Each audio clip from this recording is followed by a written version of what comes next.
Hello everyone, and welcome back to the Midnight Stories. Now, I know a lot of you use these videos to fall asleep, so before you drift off, I thought it would be nice if everyone could leave a comment letting me know where you're listening from the world. Also, don't forget to like and subscribe if you're enjoying the episodes. Alright, let's get comfy, relax, and begin. The lake had frozen over by the time we arrived. Thick, white ice covered everything as far as I could see, smooth except for a few wind-blown snowdrifts scattered across it. Our cabin sat by itself on a shoreline, no other buildings nearby, just woods on one side and the wide open ice on the other.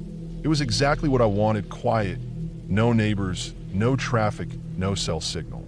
Just cold, still silence. I'd rented the place for 5 nights. Needed a break. The city had been getting to me. Too many people, too much noise, too many little things piling up until everything felt too loud. I didn't tell anyone I was going, just packed a duffel bag and drove north until the roads narrowed and the pine trees got taller. The cabin was small, just a single room with a bed, with stove, a table, and a little kitchen setup. No TV, no Wi-Fi. I brought a stack of books and a few frozen meals, planning to do nothing but read, walk, maybe try ice fishing if I felt like it. The first day passed quietly. I chopped some wood, read by the fire, took a walk along the edge of the lake. There was no wind, just the dry crunch of my boots on the snow. I didn't see a single other person the whole day, not even an animal. It was peaceful. That night, after dinner, I sat by the window looking out at the lake. The sky was cloudy, but the snow reflected a dull light, enough that I could make out the flat stretch of ice. Nothing moved. Eventually, I turned in early.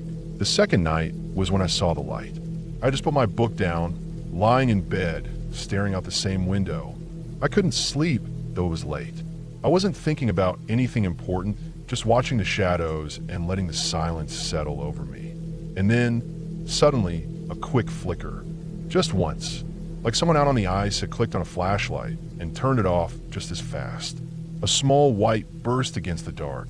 Too quick to see clearly, but unmistakable. I sat up fast, heart picking up a little, pressed my face to the cold glass. Nothing. I waited there for a while, not moving. Eyes wide. Nothing else happened. No second flash. No figures. Nothing. Eventually I crawled back under the blankets, telling myself it could have been anything. Ice shifting. A reflection. I was out in the woods, far from everything. And sometimes the mind plays tricks when everything's still. Next morning, I checked the map. I brought a physical one because there was no signal out here. Spread it out on the table and scanned the whole area around the lake. No other cabins marked. No homes. Nothing but forest and hills. The closest road was the one I'd driven in on, and that was miles away. There was nothing on the other side of the lake. Not unless someone had built something off the books. That day, I walked the edge of the lake again. The ice was solid, thick under my boots. I didn't walk out too far, just enough to see that there were no cracks or weak spots. I looked for any signs of people. No fresh tracks, no tire marks, no snowmobiles. The only footprints I saw were mine from the day before. That night, I stayed up late on purpose. Kept the fire low so the inside of the cabin stayed dark. Pulled a chair up to the window and just watched the lake. An hour passed, then 2. I was starting to think maybe I'd imagined the light before. My eyes were dry from staring so long when it happened again. One quick flash, just like the night before. Same spot, a burst of white, then nothing. Too far to see clearly, maybe 200 feet out onto the ice. Just a single blink. I didn't sleep that night. Every time I dozed off in the chair, I jerked awake, sure I'd seen something move. But the light didn't come back again. Just that one flash. The next day, I made a choice. I had to see for myself. In daylight. I bundled up, long johns, wool socks, thick coat, glove, scarf. The temperature was brutal, but the air was calm. Sky was overcast again, light gray without shadows. I crossed the ice slowly, step by step. It felt solid, like walking on concrete. Cold wind stung my face as I moved further from shore. I kept my eyes on the spot where I thought the light had been, somewhere near the center of the lake, maybe a bit to the left. After 20 minutes or so, I found them. Boot prints. They came from a tree line across the lake, deep and sharp in the snow. Not fresh, but not old either. Edges still clean, not softened by wind. They came out from the trees in a straight line, headed right to where I was standing. And then they stopped. Right there. No turn, no return path, no shuffle, no drag. Just stopped. Like whoever made them had walked out onto the ice, stood there for a while, and then vanished. I turned in a circle, looking around. No shelter, no hole in the ice, nothing. I followed the prints back toward the woods. About 50 steps, then they disappeared into the trees. I didn't go in. I just stood there, staring at the dark undergrowth. It was too quiet, not peaceful anymore, just empty. I backed away, turned around, and walked back toward my side of the lake, trying not to keep looking over my shoulder. Back at the cabin, I locked the door, sat in the chair again, staring at the lake. This time I closed the curtains after an hour. I didn't want to see the light again. Didn't want to wonder what was standing out there. That night, I barely slept. Every noise the cabin made, every crack of the wood, every hiss of wind outside. I jumped. I started to notice how thin the walls felt, how far I was from anyone else, how easy it would be for someone to come close without being seen or heard. On the fourth day, I checked the trees behind cabin, walked a small loop into the forest looking for more tracks. Found nothing at first. Then behind a fallen log, maybe 30 yards in, I saw something small, black and round. A flashlight. It was old, scratched up, worn, but it worked when I clicked it on. Same narrow beam as what I'd seen on the lake. I didn't pick it up, just stared at it for a long time, then left it there and walked back fast. I didn't wait for the fifth night. That afternoon, I packed everything, tossed in the back of the truck, and left early. I didn't care that I'd paid for another day. I just wanted to be somewhere with people. Streetlights, noise. A few days after I got home, I looked up news from that area. Nothing. No missing people. No reports.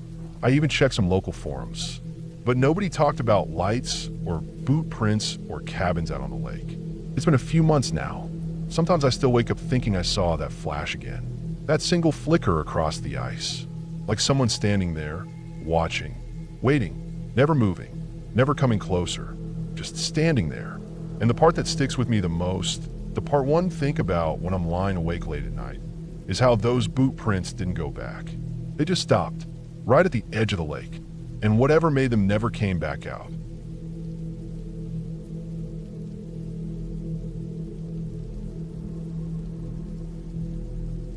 I booked the cabin for a long weekend because I needed space. I've been working 60-hour weeks, sleeping like trash, eating worse, and spending too much time scrolling instead of dealing with a growing ache in my chest. I didn't want to talk to anyone. I didn't want to see anyone. The listing was simple. Asterisk remote, peaceful, cozy, no Wi-Fi, no cell reception, 3 hours from the nearest city star. That was exactly what I wanted. The cabin was tucked into a stretch of pine forest somewhere in the northern part of the state. The drive was long but smooth. Once I got off the highway, I followed a series of narrow roads, each one more isolated than the last, until I reached a gravel path lined with overgrown brush and thick trees. It looked like no one had used the trail in a long time, but the GPS guided me all the way to a wooden gate, chained but unlocked, and just beyond it, the cabin came into view. It was a modest structure, one-story, dark-stained wood, a green tin roof, and a porch that creaked when I stepped onto it. Everything looked just like the pictures. Inside, it smelled like cedar and a little bit like dust. The kitchen had a propane stove and a tiny fridge that ran off a generator out back. The living room had an old couch, a rocking chair, and a fireplace with a neat stack of chopped wood beside it. The bedroom had a simple bed, clean sheets, a small dresser, and thick curtains over the windows. It was cold when I arrived, but I got a fire going and the place warmed up fast. The bathroom was in the back corner. It had a sink, a compost toilet, and a narrow standing shower. The mirror above the sink caught my attention the moment I stepped in. It was oval-shaped, mounted directly into the wall. At first glance, looked perfectly clean. But when I leaned in to brush my teeth that night, I saw it. A smudge. It wasn't dirt or dust. I thought maybe it was just condensation from the cold, but it stayed even after I wiped it with my shirt. I tried again with a damp paper towel. Nothing. The mark was faint, almost like someone had pressed their forehead or fingers against the glass and left behind an oily shape. It wasn't dramatic, just strange. I let it go. It was late and I was tired. I brushed my teeth, washed my face, and went to bed. The first night was quiet. The forest was thick enough to deaden most of the sound, so I didn't even hear wind or animals. It felt like being in a sealed box, a kind of silence that made your ears feel hollow. I slept deeply, better than I had in weeks. The next morning, I made eggs and toast on the stove and drank coffee while looking out the front window. There was nothing out there, just trees, a narrow sliver of gravel where my car was parked, and a lot of silence. It felt peaceful. I spent the rest of the day walking trails I found nearby and reading a book on the porch. I didn't even notice the smudge on the mirror again until that evening. When I went to wash up, it looked darker, or maybe I was just thinking too much about it. I didn't try to wipe it again. I was tired, so I showered, got into bed, and fell asleep fast. The second morning was when things started to shift. I went into the bathroom to brush my teeth and nearly dropped the toothbrush when I saw the mirror. There was a piece of paper taped to the glass. A torn out sheet of lined notebook paper curled a little at the corners, like it had been there a while. On it, written in pencil, were the words, "Why did you come here?" I just stood there, staring at it. My mouth went dry. My first thought was that someone had left it as a prank. Maybe the owner thought it would be funny. But the handwriting was messy and uneven, like someone had written it in a hurry or with a shaking hand. I peeled the paper off the mirror. The tape was brittle, yellowish, like it had aged a bit. But the graphite looked fresh, smudged slightly where the pencil had pressed two hard spots. I sat down on the toilet lid and just stared at it for a while. Then I took a picture and messaged the owner, even though I had no reception. I figured it would send later when I drove back toward the highway. Still, it bothered me enough that I kept the paper and carried it out with me when I went for another walk. I checked the cabin when I got back. Doors, windows, even under the bed. Everything was locked. Nothing seemed touched. I even went outside and circled the cabin, checking for tracks. The ground was soft and muddy from the rain a couple days before, but I didn't see any footprints aside from my own. Later that day, I drove about 10 miles toward town until I got a single bar of reception. The message I'd sent finally went through. A couple minutes later, I got a reply. It was short. No one has stayed there for over a month. We haven't been out there ourselves in weeks. That's not something we left. Are you sure it wasn't already there? Asterisk, asterisk. I told them it definitely wasn't. They didn't respond again for a while. And when they did, they said they'd try to come check the property, but probably couldn't until the following week. They sounded shaken in the next few texts. Not angry, not like I was being a nuisance. More like they were nervous. I didn't sleep well that night. I kept hearing things, nothing loud, just small, creaking sound from the wood, which I kept telling myself was normal in a place like this. But my brain was on edge. I kept looking at the mirror every time I passed the bathroom like I expected to see something else taped to it. I decided to set up my phone. I propped it against the sink, aimed it at the mirror, and hit record before I went to bed. It was the only thing I could think to do. Maybe it was just some reflection thing. Maybe I'd catch something that would make it make sense. I laid in bed for a long time, staring at the ceiling. I kept hearing the wind through the trees, creaks, an occasional soft knock or thud somewhere deeper in the house. I told myself it was just the place settling, just old wood, but I didn't fall asleep until nearly 2 a.m. When I woke up, it was just after 6 a.m. The cabin was cold. Light was starting to seep through the trees. I got up and went to the bathroom first. Nothing looked touched. The mirror was the same, still had the smudge. No paper, nothing new. I grabbed my phone and stopped the recording. It had been running for a little over 4 hours. I scrubbed through it at double speed at first, just watching for movement. For the first few hours, nothing. Then at 4:06 a.m., something moved. It was fast, just a flash. A figure, blurry, too far to make out clearly, but it moved in the reflection. Not in front of the mirror, just in the mirror, like it passed behind the phone. I paused and rewound, watched it again in slow motion. It looked like a person, maybe. No details, just the shape of a shoulder and part of a head as it passed by. I checked the bedroom door. It had been closed all night. The front door too, still latched, still locked. I packed in 15 minutes, didn't even shower, didn't make breakfast. I shoved everything in my bag, grabbed my phone, and threw in the car. My heart was hammering the whole time, like I was expecting to turn and see someone standing there. I didn't stop once during the 5-hour drive back home. I kept checking the rearview mirror every few minutes, like I expected to see a face pop up in the back seat. When I got home, I deleted the video. I didn't want it. I didn't want to analyze it again. I didn't want to start thinking it was some camera glitch or a lighting trick and talk myself into going back to figure it out. I just want to be done with it. I never left a review on the Airbnb listing. The owner messaged once more a few days later saying they'd gone to check the cabin and didn't find anything unusual. But they ended the message with asterisk, we're probably going to take it down for a while. Asterisk, I still think about that paper, the writing, the way it looked fresh but the tape looked old. I think about how that mirror smudge never came off no matter how hard I tried. I think about the reflection, and I wonder if I kept recording a little longer, if I'd seen where that figure went. But I don't wonder enough to go back.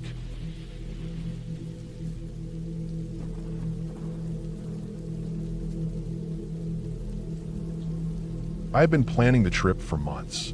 After the year I'd had, losing my job, a breakup that left me hollow, and a slow, gnawing sense that I'd lost control of my own life, I needed somewhere quiet, somewhere I could reset. I didn't want distractions. I didn't want cell service. I didn't want people. So I booked a remote, off-grid cabin in northern Minnesota that I found through a listing site. It was the kind of place that didn't have an address, so much as GPS coordinates and a note about where to turn when the road disappeared. I liked the idea of being somewhere that felt forgotten. The drive was long and rough. After the last small town, the paved roads turned to gravel, and after that to hard-packed dirt. My small SUV handled it okay, but I kept thinking about how stuck I'd be if it rained. I reached the cabin in the late afternoon. It sat nestled among a patch of dense spruce trees, the branches dark and close together. There were no neighbors, no power lines, just the wind in the trees and a large, still lake about a quarter mile down the trail. It was late October, and the leaves had already fallen, leaving the forest skeletal and quiet. The air smelled like wet bark and old pine needles. The cabin was smaller than it looked in the photos, just one room with a tiny wood stove in the corner, a bed pushed up against the wall, a small table, a single chair, and a small kitchen area with a hand pump for water. No electricity, no lights except for a few battery lanterns. There was an outhouse about 20 feet out the back. The silence hit me hard as soon as I turned off the car engine. It wasn't peaceful at first. It was loud in its own way. Wind creaking the trees, the occasional rustle of dry leaves skittering across the clearing. My own footsteps felt too loud. That first day, I unpacked what I brought, mostly canned food, water jugs, a sleeping bag, a few books, and a journal. I made a small fire in the stove and heated some soup. The warmth helped settle me, and I sat on the floor by the stove, watching the flames flicker behind the glass. I tried to read, but I kept finding myself staring at the walls or listening for sounds outside. I reminded myself this was what I came for. Quiet. Solitude. That night, I crawled into bed with my coat still on. The temperature had dropped fast, and the fire didn't last long. The bed was stiff, the blankets thin. I noticed earlier that the front door latch didn't quite catch unless I jiggled it a bit. It was old and a little warped. I had to pull the door tight and wiggle the latch up before it sat in place. I made sure I did that before bed. I even checked it twice. There was no lock, just that latch. But I told myself it was fine. Who would come all the way out here? Sometime in the middle of the night, I woke up freezing. My nose was cold. I could see my breath. I sat up slowly, pulling the blanket around my shoulders. That was when I noticed it. The cabin door was wide open. Not cracked, not ajar. Wide open. The cold wind pushed in across the floor, and the little fire in the stove had gone out hours ago. My heart started pounding. I stayed frozen for a long second, just staring at the dark rectangle of the open doorway. It didn't make sense. I knew I latched it. I was sure of it. I got up, slowly, trying to listen for anything outside. There was only the wind and the creak of trees. I walked to the door, holding my flashlight, and scanned the clearing outside. Nothing. Just the dim, silvery outlines of trees in the moonlight. I pulled the door shut and checked the latch again. Still tricky, still needed that wiggle. I did it right. Then I dragged the only chair in the cabin, an old, straight-backed wooden one, under the door handle and wedged it in tight. It wouldn't stop someone determined, but it might give me a second or two to react. I sat awake for a while, fully clothed, listening. Nothing happened. Eventually, I lay back down, not fully asleep, just drifting in and out until dawn. When the morning light came through the window, I got up and made tea with my little camp stove. I went outside to get some air, still trying to convince myself it was the wind. Maybe I didn't latch it fully. Maybe the cold air and the old frame just pushed it open. But as I stepped onto the porch, I stopped. The frost on the wooden boards was patchy now from the sun, but in the shadows near the door I saw them. Boot prints. Big ones. Heavier than mine. The pattern was different too. Deep treads, like work boots or hiking boots. They started right at the steps and ended at the doorway. I checked around the cabin, but there weren't any more. No car tracks, no trail marks leading away. Just those prints, coming up to the door. I felt something tighten in my chest. I hadn't worn boots. I had trail runners, flat soles, no deep tread. These prints were clear, like someone had stood there for a while. I looked back out across the clearing. Still no one. Nothing. The woods were still and empty. But I didn't feel alone. It was like something heavy had settled over the cabin. I packed fast. I threw my clothes, food, and gear into the back of the car without organizing anything. I kept looking over my shoulder, listening. Every little sound seemed louder. At one point I thought I saw movement in the trees, a shape, maybe, or a trick of light. I didn't wait to figure it out. I didn't even stop to double check if I'd left anything behind. As I drove back down the dirt road, bouncing over ruts and potholes, I kept glancing in the rearview mirror. I didn't relax until I was an hour out and saw the first sign of other people, a gas station with a half-lit sign. I filled up the tank and sat in the parking lot for a long time, just letting the car run. My hand was shaking more than I expected. I never told anyone about it. Not really. Not in detail. A few people knew. I went up north for a few days and came back early. I said the weather was bad, that the cold got to me. But the truth is, something was out there. Someone. They came right up to that cabin in the middle of nowhere. They opened the door while I was asleep, and then they left. They didn't steal anything. They didn't break anything. They didn't even come inside, as far as I could tell. But they were there, and that was enough.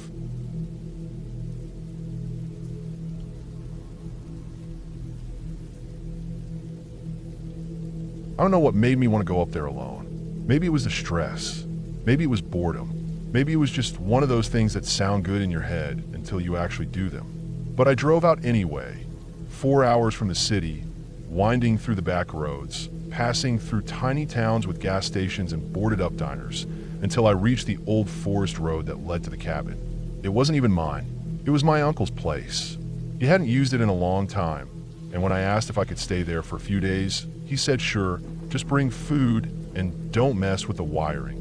Something about the fuse box acting weird. I told him I wouldn't touch anything. I just needed some quiet.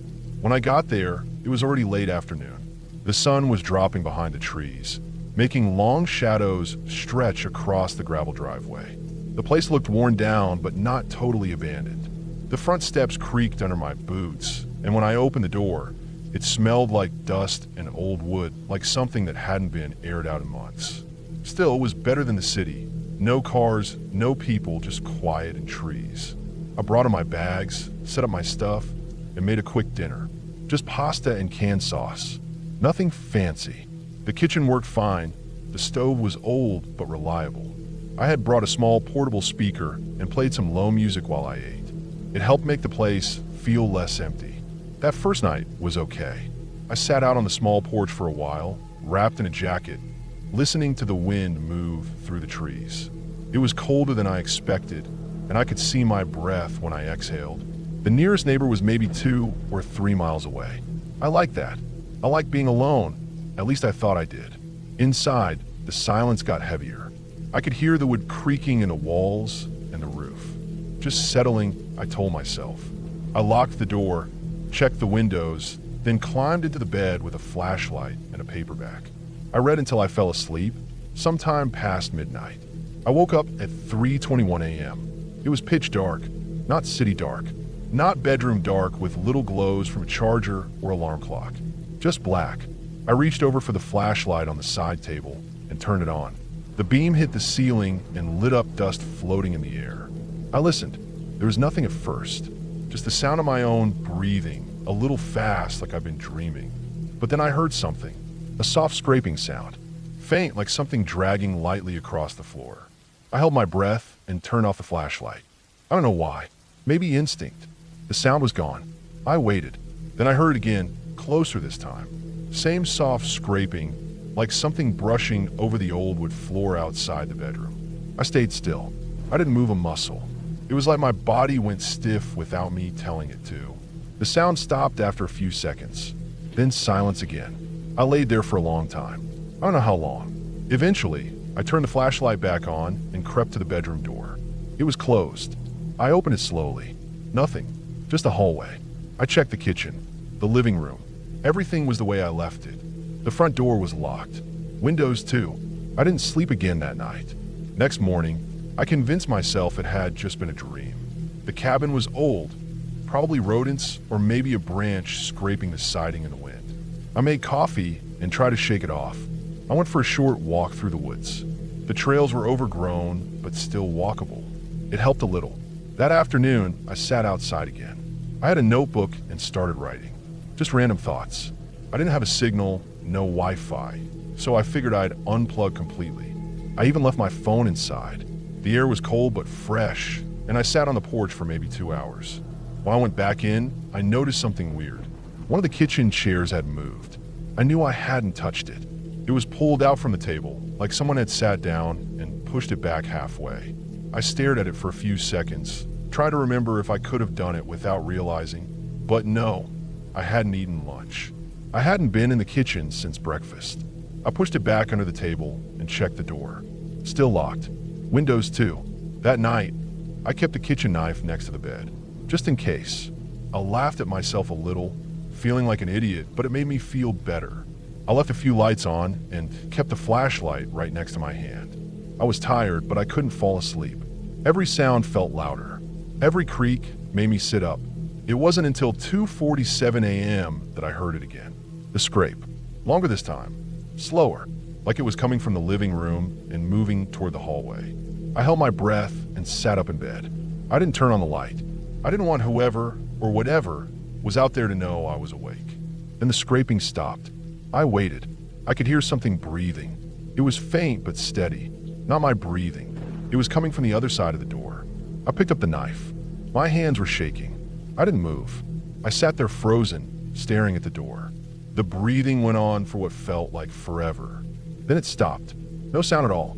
After maybe 15 minutes, I got up. I opened the door slowly. Nothing. Just a hallway. Still and cold. I checked the whole cabin again. No one. No sign of anything. But something was off. One of the kitchen drawers was open. Just a few inches, but I hadn't opened it. I was sure of that. That was the moment I knew someone had been inside. The next morning, I packed. I didn't care how dumb I looked. I threw everything in the bag and loaded up the car. But when I got in and turned the key, nothing happened. Not even a click. The car was dead. I popped the hood, checked what I could. Not that I knew much about cars. Nothing seemed obviously wrong, but it wouldn't start. Battery maybe. I hadn't left the lights on. It had worked fine the day before. I thought about walking back toward town, but it was at least 12 miles and I didn't know if I'd even find anyone. No signal either. I went back inside and locked the door. I figured I'd try again in the morning. That night, I didn't sleep. I sat up with the knife in my lap, flashlight beside me. I didn't care if I was overreacting anymore. Something was wrong. Around 3 a.m., I heard it again. The scraping. This time, it came right up to the bedroom door. Then a knock. Not loud. Just a soft, slow tap. I didn't move. I didn't breathe. Then the knob turned. It didn't open, thank God, but it turned slow and smooth. Then stopped. I waited. Hours maybe, until the sun came up. When it was light enough, I opened the door. No one. But something had changed again. The chair was pulled out again. This time, more than before. Like someone had sat there for hours.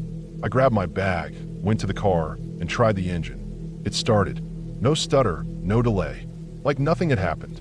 I didn't even go back inside to get the rest of my stuff. I drove. Fast. Didn't stop until I reached the main road and got a bar of signal. I pulled over and called my uncle. Told him everything. He didn't say much, just that he was sorry. That maybe he should have warned me. Warned me about what? He said there had been some break-ins around there years ago. Not burglars. Just someone showing up. Standing outside. Sometimes going inside. Never stealing anything. Just being there. He said the sheriff looked into it, but never found anyone. No one was hurt.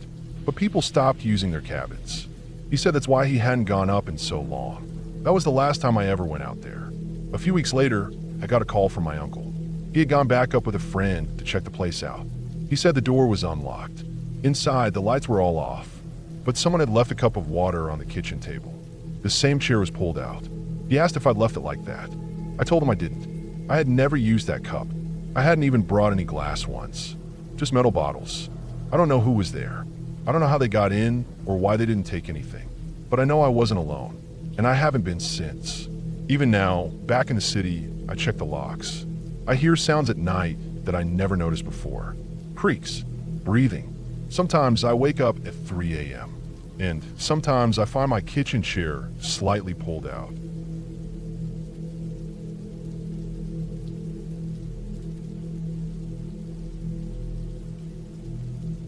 We had been planning the trip for weeks.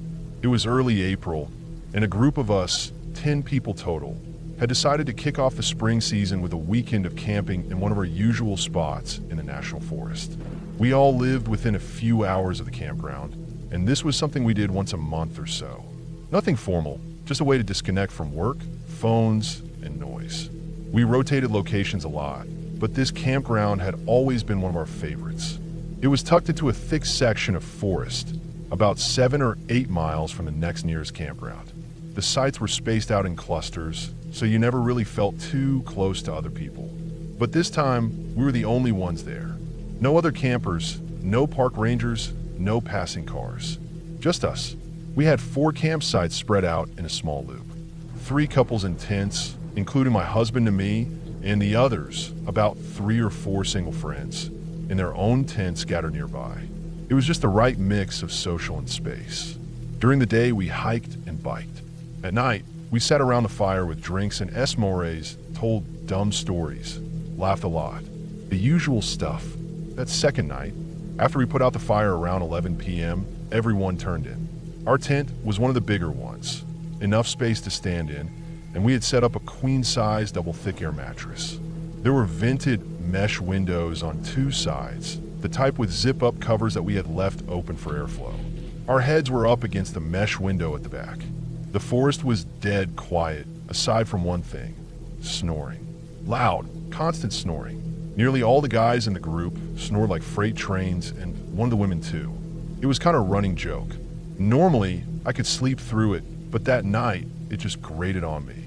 I lay there for what felt like hours, listening to the different rhythms of each person's breathing, some low and steady, others choppy and nasal.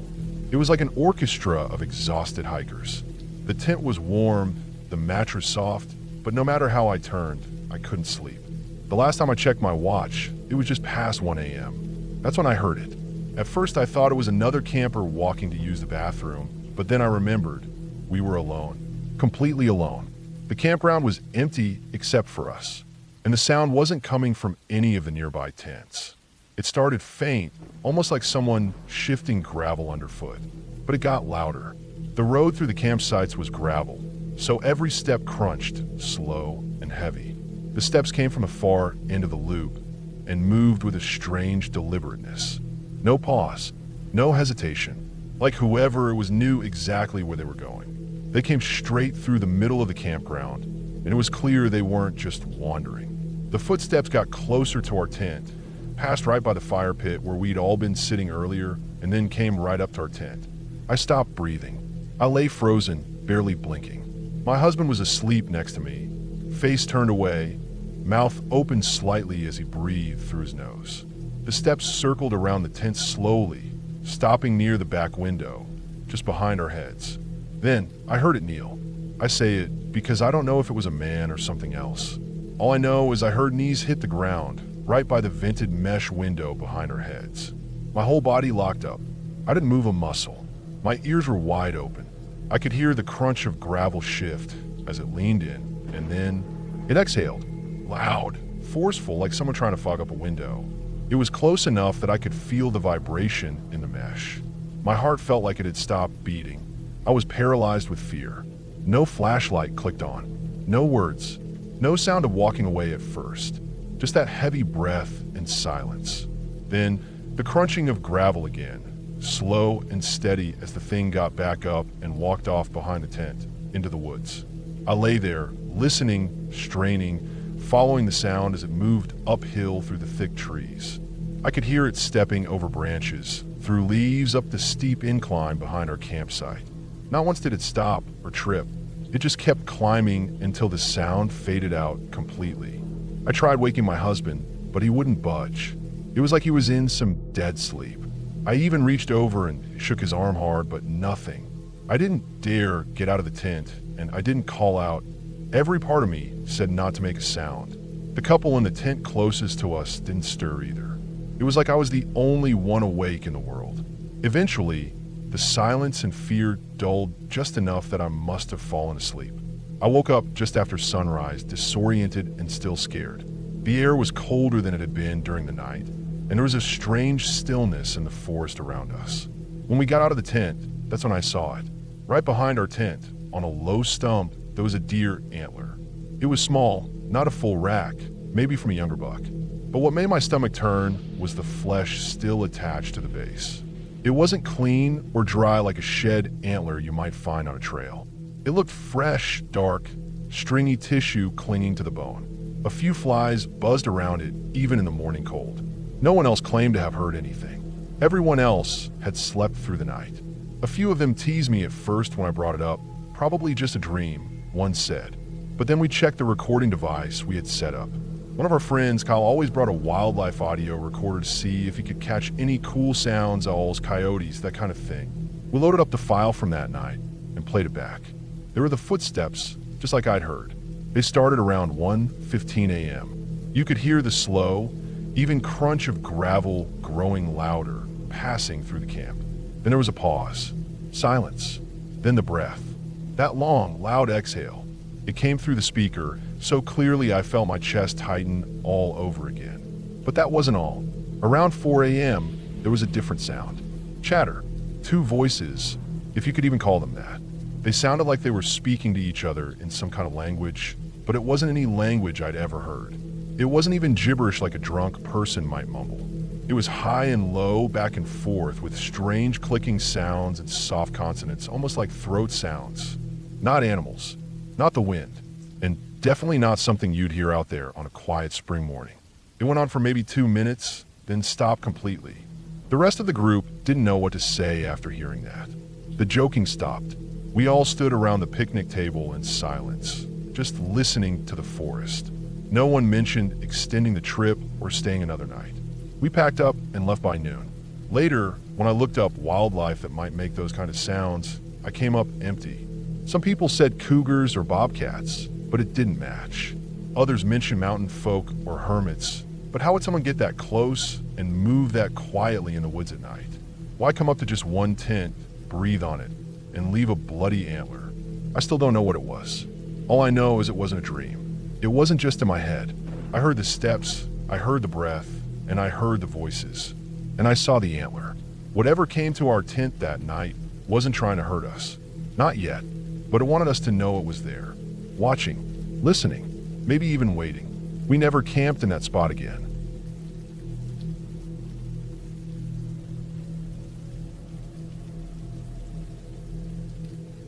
I was deep in the woods of northern Idaho with 3 friends. We'd picked a quiet, isolated spot near a river that cut through the forest. The place was perfect, no other campsites nearby, no cell service, just thick trees, a cold river, and silence. We hiked in about 6 miles from the trailhead, past broken logs and thick pine cover, until we found a little clearing with flat ground for the tents and a short path down to the water. That's where we set up camp for a 3-night trip. The first day was uneventful. We set up the tents, built a fire pit from rocks, and boiled some water from the river with our filters. We hiked up the ridge a little to get a view of the land and saw nothing but more forest stretching out in every direction. I felt safe out there, away from everything. That's part of the reason I like camping. There's no noise, no people, just air and dirt and your own sense of time. That evening, we cooked some freeze-dried meals and sat around the fire until the mosquitoes started getting worse. Around 10, we zipped up in our tents and listened to the night sounds. Frogs, a few owls, the wind in the trees. Nothing unusual. The next day was hot. Not sweltering, but hot enough that I wanted to wash off the sweat and grime from the hike and campfire smoke. So I grabbed a towel, some biodegradable soap, and headed down to the river alone. The others were filtering water and cleaning up from breakfast. The trail down to the riverbank was steep but short, maybe a minute's walk. It flattened out near a wide bend where the water pooled a little. The current was calm there, so it made for a good bathing spot.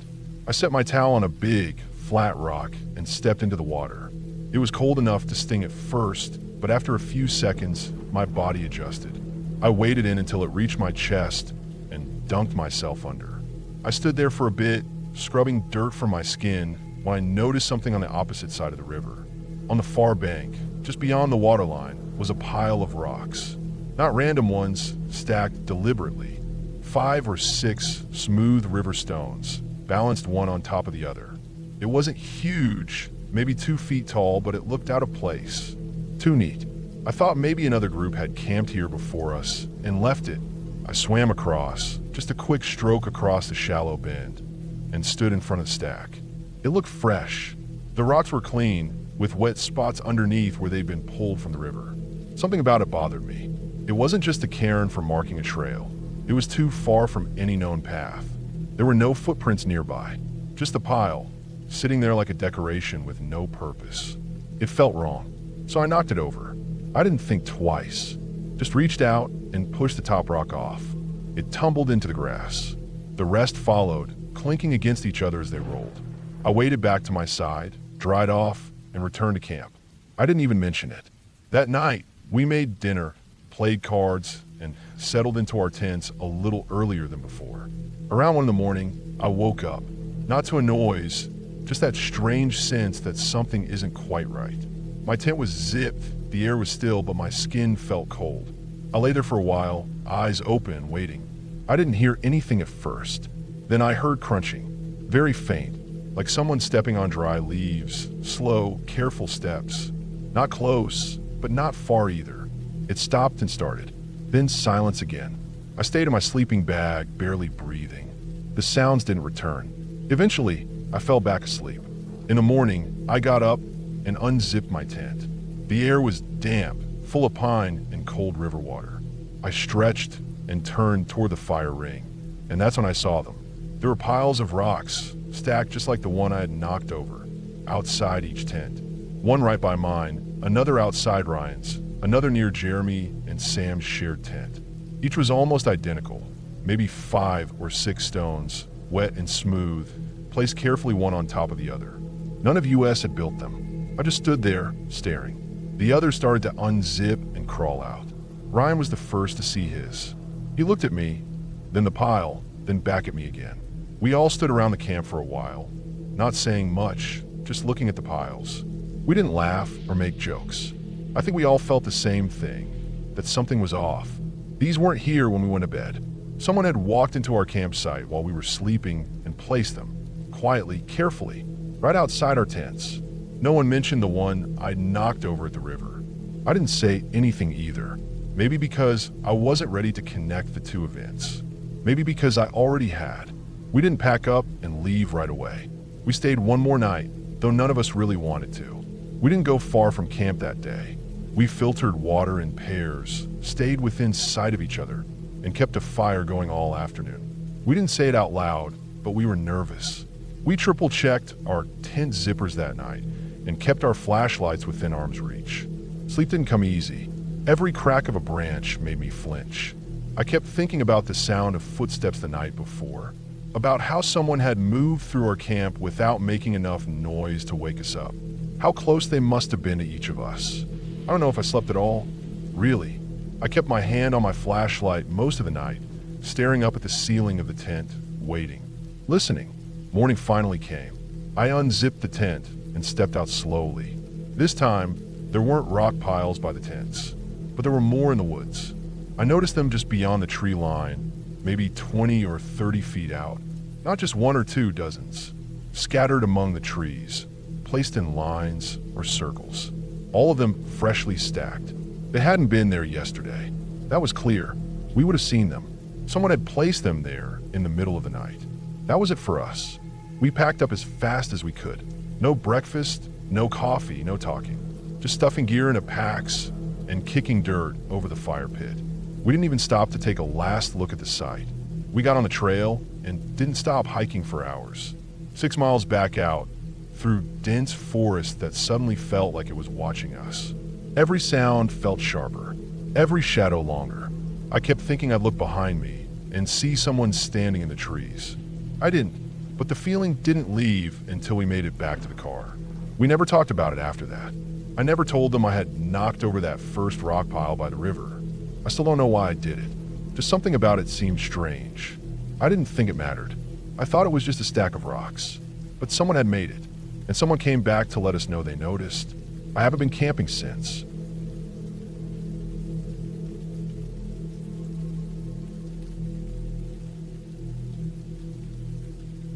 I've been camping a long time. I've done all kinds, backpacking through remote forest trails, staying alone in dispersed sites miles from any road, winter camping in snow up to my knees, even hammock camping through storms. After enough years, you develop a feel for things. You can tell when something's wrong in the air, even if you can't say exactly what it is.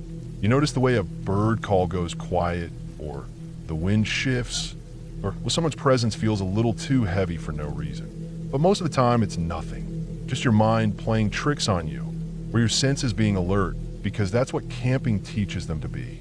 But there was one night, just one, that I still can't explain in a way that makes sense, even though there wasn't anything supernatural about it. Just something real and off and unsettling in the worst kind of way. It was 2 summers ago, early August. I had a long weekend and wanted to get out for a few nights, just me, my gear, and the quiet. I ended up at Seneca Shadows Campground near Seneca Rocks in West Virginia. I'd stayed there a couple times before. It's got walk-in tent sites that sit on a little ridge above the main vehicle campsites. You park at a lot down below, hike your gear up a small gravel path through the woods, and pitch your tent among the trees. The tent sites are spaced out decently, and it's far enough away from the RV crowd that you usually get mostly climbers, backpackers, and quiet folks who just want a fire and a good night's sleep. I got in Friday afternoon. It was humid, with a little bit of breeze and the smell of pine needles everywhere. I was maybe the 3rd or 4th tent in the walk-in area. As I was setting up, I noticed a guy in the side about 2 over from me. He was stringing up a covered hammock between 2 trees, not a tent. Looked to be in his mid to late 40s, scruffy, wearing faded work pants and an old flannel tied around his waist, even though it was hot. We nodded at each other as I walked past on the way to fill my water, the usual casual acknowledgement you give at campground. I didn't think much of it. Later, as the sun started to go down and I had dinner going over the little camp stove, he came by to say hey. He said he was up from a few hours south, worked in construction, and came up whenever he had free time to climb the rocks. Said he'd been doing it for over a decade. He didn't give his name, and I didn't ask. He was friendly enough, but there was something about him that I couldn't put my finger on. Not in a dramatic way, just off. His eyes didn't settle when he talked. They darted around a bit, even though his voice stayed calm. He moved his hands too much. When he smiled, it didn't quite make it to his eyes. Still, he didn't seem threatening or anything, just odd. I chalked it up to maybe too much time alone, or one of those guys that just never really learned how to read a room. We all know someone like that. Night came, and it was the kind of quiet that's almost loud. No breeze, no night birds, just the steady buzz of insects and the soft rustle of leaves whenever something small moved through them. I read by headlamp for a bit, then killed the light and lay in my tent. I always sleep light the first night out. New environment, new sounds. Around midnight, I just started to doze when I heard the first scream. It was sharp, sudden, a kind of shout that came from the gut, not the throat. It made me jerk upright in my sleeping bag. For a few seconds, I thought maybe it had been an animal. A fox maybe, they can sound like a scream in the night, but no. It was human. No doubt about it. Then it stopped. Just one scream, like someone being startled in a nightmare. I lay back down, heart still thumping, and waited. Maybe 5 minutes later, it happened again. Louder this time. It wasn't a scream of fear, it was rage. That was the part that got under my skin. There was a tone in it like someone in a fight, a violent burst, like he was lashing out at someone in his dream. I stayed awake after that, not really scared, but alert. The screams kept coming, not steady, maybe every 20 or 30 minutes, and always sudden, always full of fury. Sometimes a guttural yell, sometimes a wordless shout, but every time it broke the night apart like a whip crack. I didn't hear any thrashing or movement, just the sound from his hammock, over and over again. I started counting them without meaning to. At least a dozen before it was even 3 a.m. I thought about walking over there, thought about shaking him awake, or asking if he was okay, or if he needed anything. But every time I started to unzip my tent, I paused.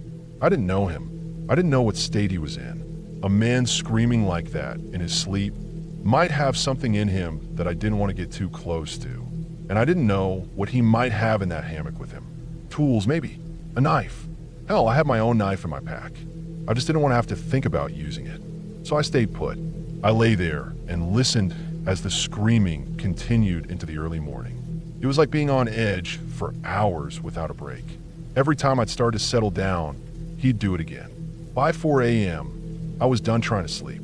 I packed up most of my gear in the dark, just using a red light. The sky didn't even start to lighten until about 5:30.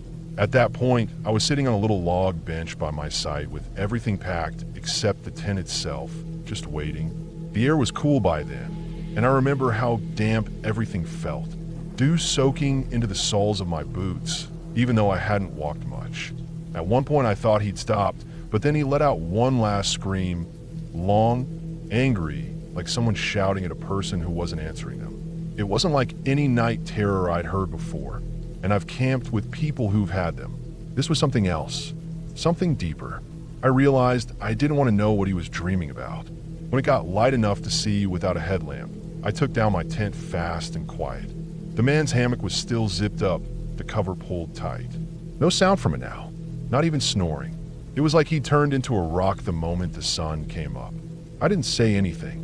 I didn't look too hard in his direction. I hoisted my pack and walked back down the trail to the parking lot without looking back. I didn't even stop to make breakfast like I usually do. I drove out and ate at a diner 30 miles away, still feeling that pressure in my chest, like something hadn't let go of me yet. I didn't sleep well the next night at home either. I kept thinking about the tone of his voice, how different it was from the calm guy I'd met earlier. Like there were two people in him, and one only came out when he slept. I never reported anything. I don't know what I would have even said. He didn't do anything illegal, didn't threaten anyone. Maybe he really did just have night terrors. But I'll never forget that sound. The way it kept ripping through the woods like something angry and broken was trying to get out of him. I haven't been back to Seneca's shadows since then. Not because I'm scared exactly, just because I don't want to risk hearing something like that again. Some sounds you can't forget. Some nights stick with you long after they're over. That one did, and I think it always will.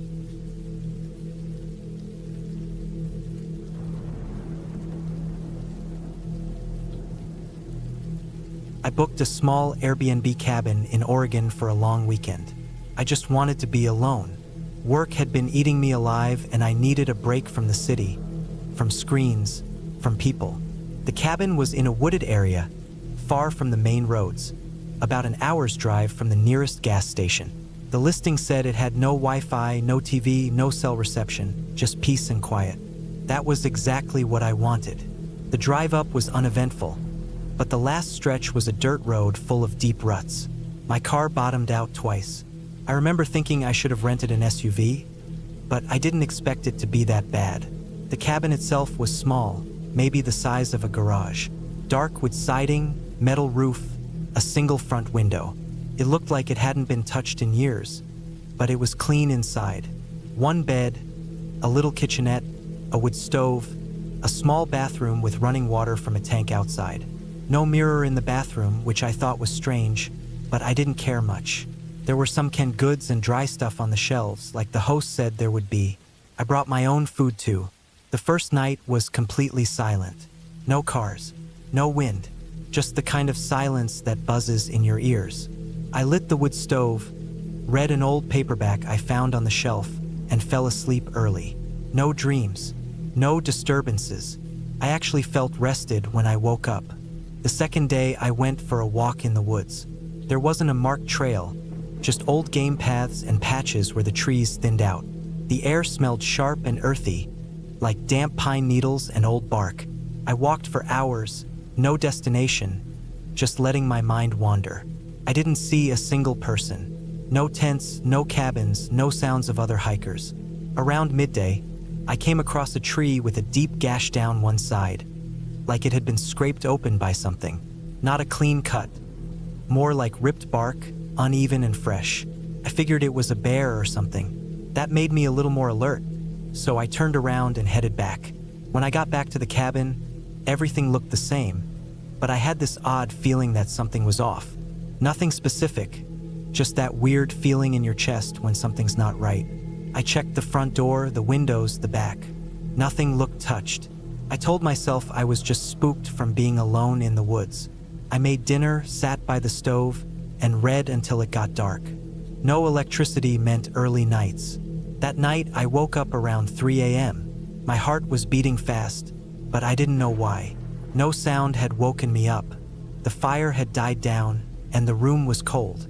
I sat up and listened. Nothing. Then I heard a sound like something brushing against the side of the cabin. Slow, like a dragging noise. I held my breath and stayed still. It stopped.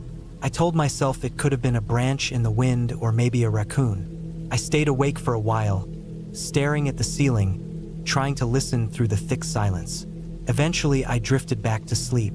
The next morning, I walked around the cabin. There were no low branches nearby, nothing that could have dragged like that.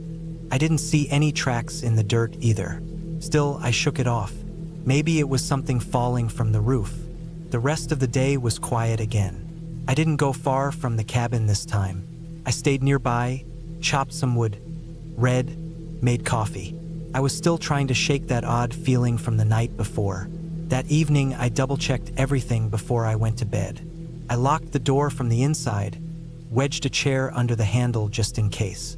I left a fire going to keep the room warm, and I kept a flashlight next to me. I fell asleep easier, probably from all the fresh air and walking. But again, I woke up in the middle of the night.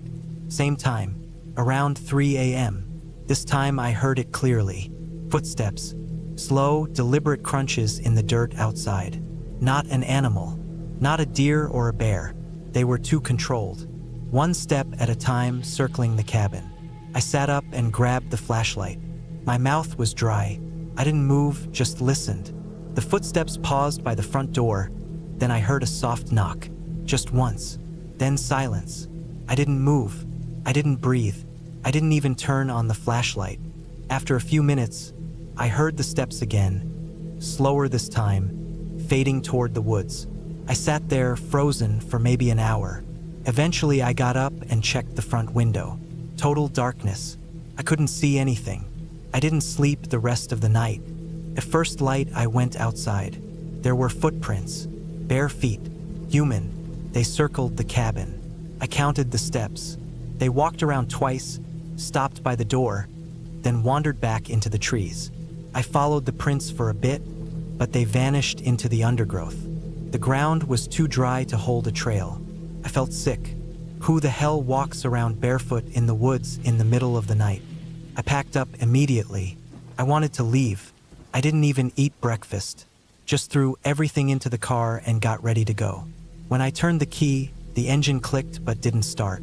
I tried again. Nothing. Battery wasn't dead. I had headlights. Just wouldn't turn over. I tried 3 more times before I gave up. The car wasn't moving. I sat there for a while, trying to calm down, then decided to hike out. I remembered passing a small ranger station about 8 miles back along the dirt road. I grabbed a water bottle, my backpack, a knife, and started walking. I left a note on the windshield just in case someone came by. said my name, the date, and where I was going. The walk was long and quiet. I didn't see anyone. I checked behind me every few minutes. I couldn't shake the feeling that someone was watching. The woods felt different that day. Too quiet. I didn't stop until I reached the ranger station. It was locked up, but there was a radio tower and a small parking lot. I got lucky. About 30 minutes later, a ranger truck pulled up. I waved them down and explained everything. He looked me over like he wasn't sure if I was messing with him, but he drove me back. We towed my car out the next day. The mechanic in town said the fuel line had been cut clean through, deliberately. He asked me if I pissed someone off. I said no. I didn't know what else to say. I filed a report with the local sheriff, but nothing ever came of it. They sent someone to look at the cabin. Didn't find anything. No cameras nearby, no evidence. Just bare footprints around the cabin and a cut fuel line. They chalked it up to some vagrant messing around. Said it happens sometimes. I never went back to that area. I stopped using Airbnb for a while too. I still think about it at night sometimes. How quiet it was, how someone was out there with me, watching, not saying anything, not doing anything, just watching and waiting. I was lucky. I know that now.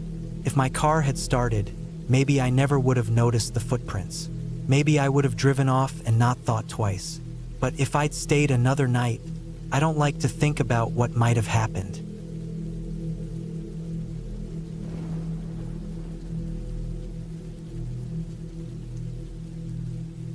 I rent out the basement suite of my house on Airbnb. It's nothing fancy. One bedroom, a small kitchen, and a bathroom. But it's clean, private, and close to the highway, so it's usually booked. I've had dozens of guests. Most people come and go without a problem. I never really thought twice about it, until the guy with the silver sedan. He booked 3 nights under the name Lucas. That's all I had, just the first name. No profile photo, but he had some good reviews, short but positive. Quiet, kept to himself, that kind of thing. I didn't think much of it. I left the key in a lockbox by the door like I always do and sent in the code in the app. He was due to arrive around 5 p.m. That day, I worked late in my home office, which is upstairs on the other end of the house. I didn't hear him come in. Around 7, I went downstairs to see if he'd arrived, mostly to make sure everything was okay. His car was in the driveway, a silver 4-door sedan I hadn't seen before. Lights were on in the basement suite, but the curtains were drawn. I figured he was in and settled. I didn't knock. I usually don't see much of the guests. That's part of the appeal for them. It's private, and I leave them alone. But over the next day, a few small things started to bother me. Nothing big, just enough to make me notice. The first thing was the driveway. The morning after he arrived, I went out to get the paper and saw the car was parked a little crooked, half on the lawn. I'd left clear instructions in the message about where to park. It's not a big thing, but it stuck with me. It just looked careless, like someone who didn't read anything. That night, I heard movement, not just walking, more like pacing. Around 2 a.m., I woke up to the sound of slow, heavy steps under my bedroom. The basement suite is right below. I listened for a while. It was steady, back and forth, not hurried, just repetitive. I looked at the clock again, 2:13 a.m. Then 2:25. It kept going. Eventually, it stopped. I told myself maybe he was jet-lagged. People sometimes fly in from different time zones. Still, I didn't sleep that well. I kept thinking I'd hear it again. The next day, I walked past the basement entrance and noticed the curtains were still drawn tight. The weather had been nice, sunny, clear. Most guests opened the blinds at least a bit, but his were shut like blackout curtains. From outside, I could barely see any light coming through. Later, I took a closer look at the driveway. There were small cigarette butts near the back of the car, crushed into the gravel. I don't allow smoking inside, but the listing says it's okay to smoke outside as long as people clean up after themselves. These were left there, 6 or 7 of them, right near my hydrangeas. I didn't remember seeing them the day before. That night, it happened again. Around 1:40 a.m., the footsteps started. Same pace, same rhythm. Back and forth.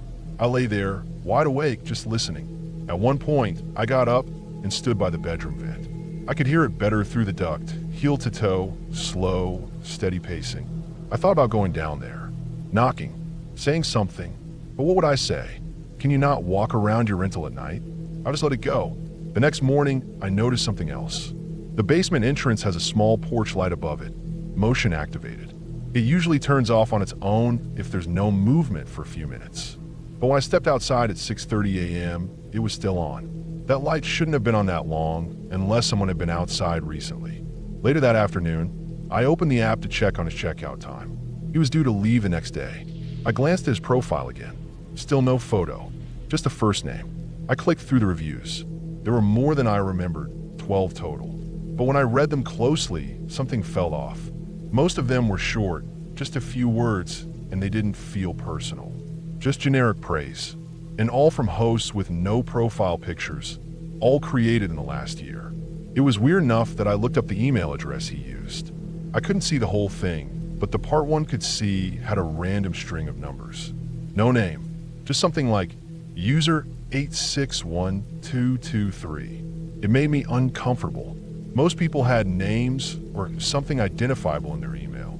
This one felt like a burner. That night, the pacing didn't start at 2 a.m. It started around 11:45. I was lying in bed and I heard something slam, not loud but heavy, like a cupboard door being shut too hard. Then footsteps, slower now, more deliberate. I got up and walked down the hall to the stairs. I stood there for a minute, hand on the railing, listening. Then I saw something that stopped me. Through the small frosted window in the front door, I saw movement. A figure outside, just beyond the porch. I stepped back quickly, heart racing. But the motion light hadn't come on. I waited. Nothing else happened. 10 minutes later, I opened the door slowly and stepped out. The air was cold and still. No wind, no movement. I looked toward the driveway. His car was there, still crooked. The porch light above the basement door was off. I walked a little closer, not all the way to the basement, but far enough to see if anything looked wrong. The blinds were still shut tight. No light coming through. No sound. I went back inside. I barely slept that night. My mind kept jumping between ideas. What if he was just weird? What if he was harmless, just socially off? What if I was overreacting? The next morning was his checkout. I waited until noon before I checked the driveway. His car was gone. I let out a breath I didn't know I'd been holding. I walked down to the basement door and unlocked it. Everything looked normal at first. Clean, bed made, no trash left behind. He'd taken the trash out, even. The bathroom was clean, but the closet in the bedroom was open and empty. Not unusual, except for one thing. The closet has a top shelf where I keep extra blankets. They were gone. They made me pause. I looked around again. The small drawer under the bed was pulled halfway open. That's where I keep the hairdryer. It was gone too. I walked into the kitchen area and opened the cabinets. One mug was missing. Not expensive or anything, but it was part of a set. I checked under the sink. My small toolkit was gone. I keep it there in a plastic bin. Just a flashlight, screwdriver, some tape. None of it was worth much, but it was the pattern that got me. Not a smash and grab, just little things. Quietly taken. That's when I opened the app again. I wanted to report him. I clicked his profile, and it was gone. Just gone. No record. My message thread was still there, but his profile now just said, user no longer active. No way to report or review. I called Airbnb support. They were polite, but didn't offer much. Just said the account had been deactivated. No, they couldn't tell me why. No, they wouldn't give me any information about him. All they could do was flag the booking. I asked them if any other hosts had filed complaints. They wouldn't say. Later that day, I went back down and did a full sweep of the place. That's when I noticed the vent cover in the bedroom had been unscrewed, just slightly, enough that it looked like someone had opened it and then tried to put it back. It wasn't sitting flush anymore. I got a screwdriver and removed it fully. Inside, I found a candy wrapper. Just one, stuffed way back in the duct. That's not something that would just fall in there. Someone put it there. That night, I couldn't stop thinking about the pacing. The late night movement, the lights staying on, the missing tools, the unscrewed vent. I didn't know what he'd been doing down there, but it wasn't just sleeping. 2 days later, I noticed a car across the street, parked in the cul-de-sac, not facing my house, but angled just enough that I could see the side. Silver, same make and model. I couldn't be sure it was the same one, but it looked close. I watched it from the upstairs window for over an hour. No one got in or out. It left before dark. A week passed. Then two. I changed the locks, installed new motion lights, put up a small security camera above the basement entrance. I didn't get any new bookings right away, which was fine. I wasn't ready. On a Friday night, 3 weeks after he'd left, I took a call in my kitchen and walked into the hall to grab a pen. That's when I saw the basement door. It's normally locked from both sides, but the deadbolt was undone, just hanging there. I know I locked it. I double-checked now every time. I walked slowly down the stairs. Every light was on in the suite. All of them. Kitchen, bathroom, bedroom. I stood at the bottom step and looked around. Nothing was missing. Nothing new. But on the kitchen counter, there was a mug. The missing mug, sitting clean and dry, like it had just been placed there. I don't know how he got back in. I don't know how he got out. I checked the windows. None broken. Nothing forced. I changed the locks again. Added another deadbolt.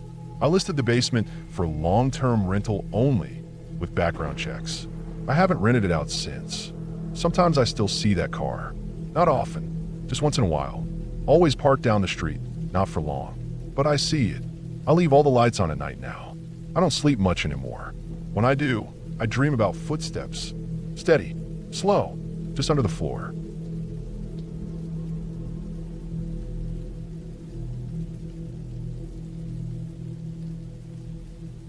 I booked the Airbnb because it was cheap and in a central part of the city.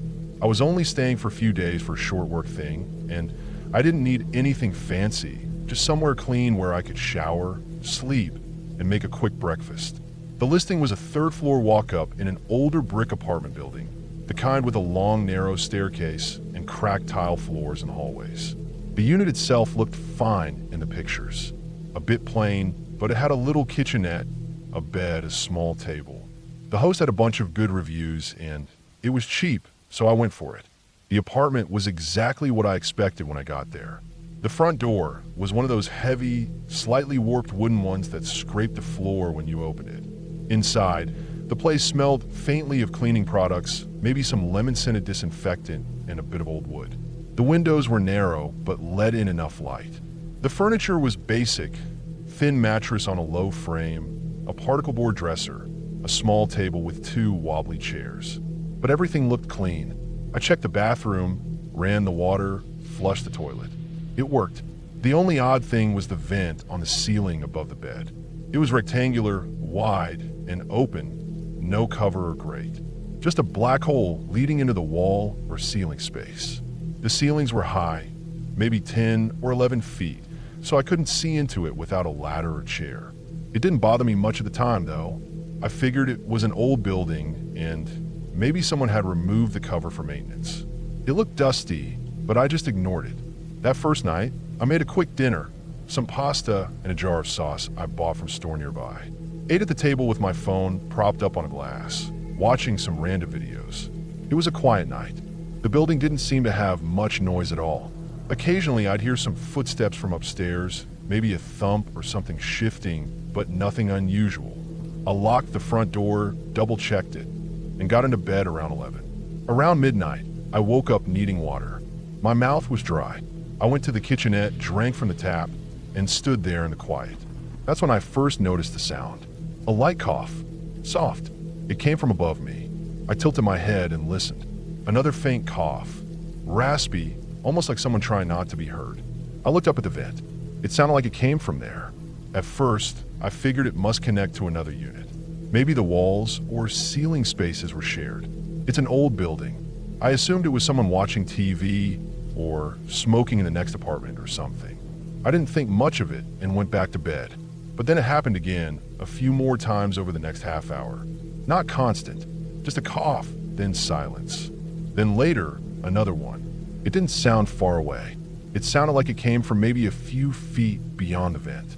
Close, like someone was in the wall or the space above the ceiling. The next morning, I sent a message to the host.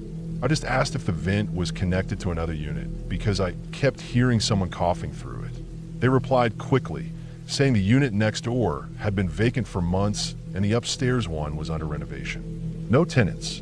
They even added, "You shouldn't be hearing anything." I stared at that message for a while. It gave me this weird feeling in my chest. like I'd swallowed a handful of ice. I didn't respond. I didn't know what to say. I just said, thanks, and left it at that. I went through the rest of the day trying to act like it wasn't a big deal. Walked around the city, got some food, tried to keep myself busy. But in the back of my mind, I kept thinking about that vent, about how close that coughing had sounded, how dry and humid it had been. That night, I didn't feel tired, even though I hadn't slept much the night before. I lay in bed with the lamp on for a while, reading things on my phone, but I kept glancing up at the vent. Just black. Nothing moved. No sound for a long time. Eventually, I decided to record the night on my phone. I opened the voice memos app, hit record, and placed the phone face down on the nightstand. Mike pointed up. I didn't expect to catch anything. I think part of me wanted proof that nothing was happening, just to ease my own nerves. I finally fell asleep around 1. I woke up around 7. The sun was already coming through the blinds. I sat up and immediately remembered the recording. I grabbed the phone and stopped the memo. 6 hours, something like that. I skipped through it, listening to the scratchy, low-volume hum of silence, occasional tossing and turning, and the creak of the bed. Then I got to the 3-hour mark. I slowed down, turned the volume all the way up, and put in my earbuds. At 3:11 a.m., there was a noise. A faint thump like something dropped. Then about 10 seconds of silence. Then a low voice. It was male. The whisper was close to the phone, too close, as if someone was standing next to the bed. But I'd locked the door, deadbolt and chain. The whisper said something I had to replay 3 or 4 times. It was hard to make out, but after a few listens, it became clear. You're not supposed to be here. That was it. Then nothing. Just the hum of silence again. I sat there for a while, phone in my hand, earbuds still in, just breathing. I didn't know what to do. I replayed the clip again. It didn't sound like it came from the vent. It sounded like it came from right next to the phone, like someone had leaned over me while I slept. I stood up, checked the door. Still locked. Chain still latched. I checked the windows, latched. Nothing looked disturbed. No signs of a break-in. But my stomach was in knots. I didn't shower. I didn't eat. I stuffed everything back into my bag as fast as I could, barely folding anything. I didn't even brush my teeth. I just needed to get out of there. The hallway was empty when I left. I didn't see anyone. The front door of the building creaked when I opened it, and the air outside felt thick and too warm, like I'd stepped into a different world. I didn't look back. I didn't even bother messaging the host again. I just left the key in the drop box like they asked and walked 3 blocks to the first hotel I could find that didn't look sketchy. I paid more than I should have, but I didn't care. I didn't sleep that night either, not really. I deleted the audio recording a few days later. I couldn't stand having it on my phone. I wish I had kept it, maybe sent it to someone, but it didn't matter. I knew what I heard. I still hear it in my head sometimes. The whisper, the pause. That sentence. You're not supposed to be here. I don't stay in Airbnbs anymore. Doesn't matter how cheap or nice they look. If I can't see the front desk and check in face to face, I'm not interested. And I always check the ceiling.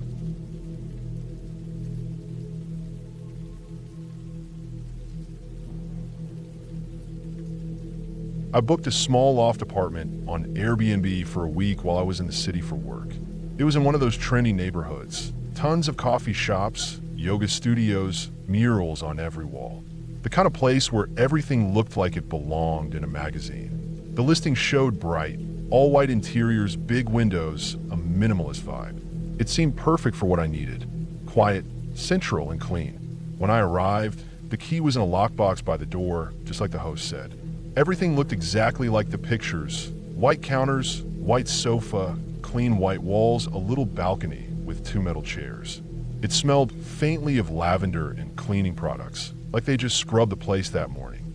It was one big open room with a lofted bed above the kitchen area and a small bathroom tucked in the back behind a sliding door.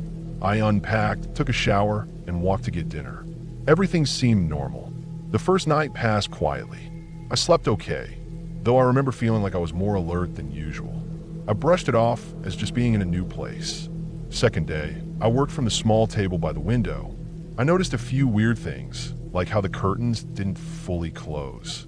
There were no blinds, and the windows directly faced another apartment building. Still, I didn't think much of it. City apartments are like that sometimes.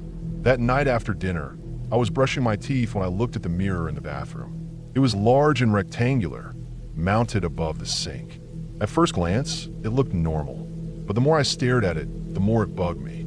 Something about the way it sat against the wall. It seemed thicker than a standard mirror, like it was more of a panel. I leaned closer and tapped it with my knuckles.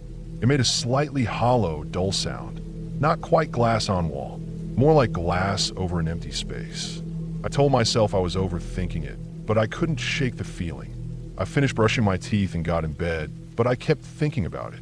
My mind started racing. What if it was one of those two-way mirrors? I'd read stories before. Places hiding cameras, people watching through hidden windows. I sat there for a long time, going over it in my head. Finally, I got up, took my phone, and went back to the bathroom. I turned off the lights, then held my phone flashlight against the mirror at an angle. I moved it slowly along the edge, watching how the light bounced. And sure enough, the light didn't reflect like it should have on a regular mirror. It shone through in a way that made it obvious something was behind the glass. The kind of reflection that only happens with two-way mirrors. I just stood there for a second, staring at it. The bathroom was dead silent. I leaned in again and looked as closely as I could. I didn't see movement or anyone behind it, but it felt like something was there, watching. I backed out of the bathroom, turned on all the lights in the apartment, and sat down on the edge of the couch. My stomach was in knots. I felt violated, angry, anxious all at once. I didn't want to overreact, but I also didn't want to stay there a minute longer. I opened the Airbnb app and messaged the host. I didn't try to be subtle. I told them straight up what I found, that I believed the mirror in the bathroom was two-way, that I felt uncomfortable and unsafe, and I needed to talk. I sent a message and waited. Nothing. I waited 15 minutes. Still nothing. I sent another message. Nothing. I checked out the listing again. It was still live, still had reviews. I scrolled down and saw that all the reviews were overly positive, generic, short. A lot of them just said things like great stay or would book again. Not a single one mentioned the mirror. That made me feel even more uneasy. It felt like something was off. Not just the apartment, but the listing itself. I packed my stuff and left. It was almost 11 p.m. I walked down the block with my backpack and suitcase and ordered an Uber to a hotel. While I waited, I took a few pictures of the mirror in the bathroom. I also took a short video of the flashlight trick, just to document what I saw. I didn't sleep much that night, even at the hotel. The next morning, I went to the police station. I filed a report and showed them the pictures and video. I told them everything. How I found the mirror, how the host didn't respond, how the listing was still active. The officer took down my statement and said they would look into it. They didn't give me much information beyond that. Just said someone would follow up if they found anything. That same day, I also contacted Airbnb support. I sent them the photos, the mirror video, screenshots of my messages with the host. I told them the situation in as much detail as I could. They said they'd escalate it and investigate. They refunded my stay by the next day, and I noticed the listing was still up at that point. But 2 days later, I checked again and it was gone. Not just the listing, but the host's profile. Completely wiped from the platform. No trace of it. All the reviews, the photos, everything gone. Like it had never existed. I never got a follow-up from the police. I called once a week later, and they said the report was still under review, but there wasn't much they could tell me. I didn't push it. I figured if they found something serious, they'd contact me. What really stuck with me, after all this, wasn't just the mirror or the host's silence. It was the thought that I might not have been the first person who stayed there and noticed. Or maybe others noticed, but didn't say anything. Maybe someone else had it worse. The listing had been up long enough to get dozens of reviews. Dozens of people who stayed there and didn't see it, or didn't care, or didn't want to deal with it. I kept thinking about that mirror. How easy it would be to install one like that. How easy it would be to watch someone without them knowing. How a place could look spotless and modern and well-reviewed on the surface, but hide something rotten underneath. I thought about how long I'd been there, how I changed in that bathroom, how I slept just steps away from a hidden space I couldn't see. After that, I never booked another Airbnb without checking every mirror first. I even bought a small flashlight and kept it in my bag just for that purpose. I also started reading reviews more closely, looking for red flags, patterns, anything off. I don't care how nice a place looks in pictures now. If something feels wrong, I trust it. That week was supposed to be a normal work trip, just a clean, quiet place to stay. But now, I always wonder, what would have happened if I hadn't noticed the mirror? If I'd stayed the full week? If someone had been watching every second? Maybe they were. Maybe that's why the listing disappeared so fast. I'll never know, but I'll never forget the feeling of standing in that bathroom, shining a light into the glass, and realizing someone could have been on the other side.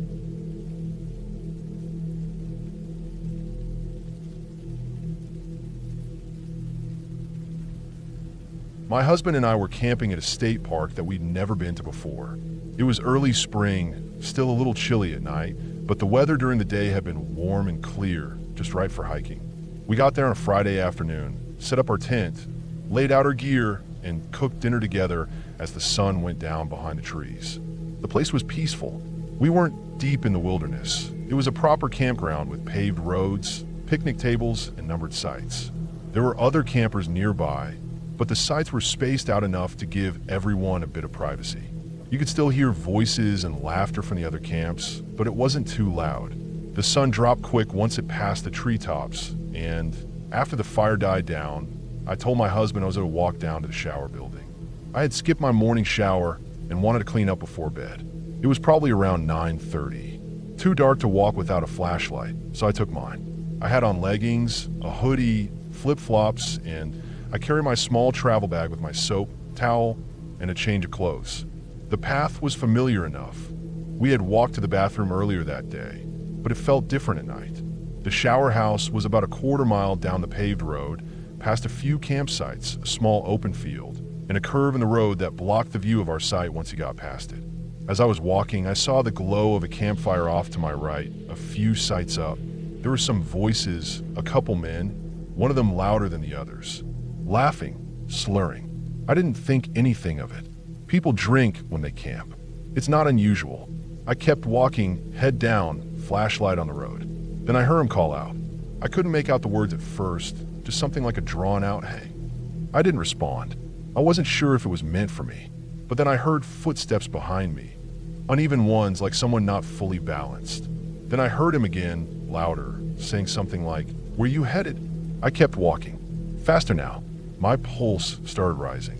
I didn't want to assume anything too soon, but something in my gut was already tightening. I could hear the sound of his shoes on the pavement, closer than I wanted. I didn't turn around. I didn't say anything. I wasn't going to give him the satisfaction of thinking I was willing to engage. The shower building finally came into view. I walked faster. The sound of his footsteps behind me didn't stop. He wasn't running, but he was definitely following. I felt that sharp rush of cold under my skin that only comes when you know you're being watched, and it's not safe. The kind of thing that makes your body tighten, your breath get shallow, your hands start to shake, but not from weakness, from anger. When I got to the building, I yanked open the heavy women's side door, slipped inside, and slammed it shut behind me. It echoed. The lock clicked into place. I stood there for a second, heart pounding. The air inside was damp and warm from the steam of the showers. The smell of soap and mildew hung in the air. I held the door handle for a few seconds, half expecting to feel it pull or rattle. It didn't. I waited another minute, then moved toward the back stall, the furthest from the door. I didn't get in the shower. I didn't even change. I just stood in that stall behind the curtain, gripping my bag and listening for any sound. My ears were ringing. Every drop of water from the sink faucet, every creak in the pipes made me tense. I tried calling my husband. No signal. I walked to the door, cracked it open, stuck the phone out to try and get reception. Still nothing.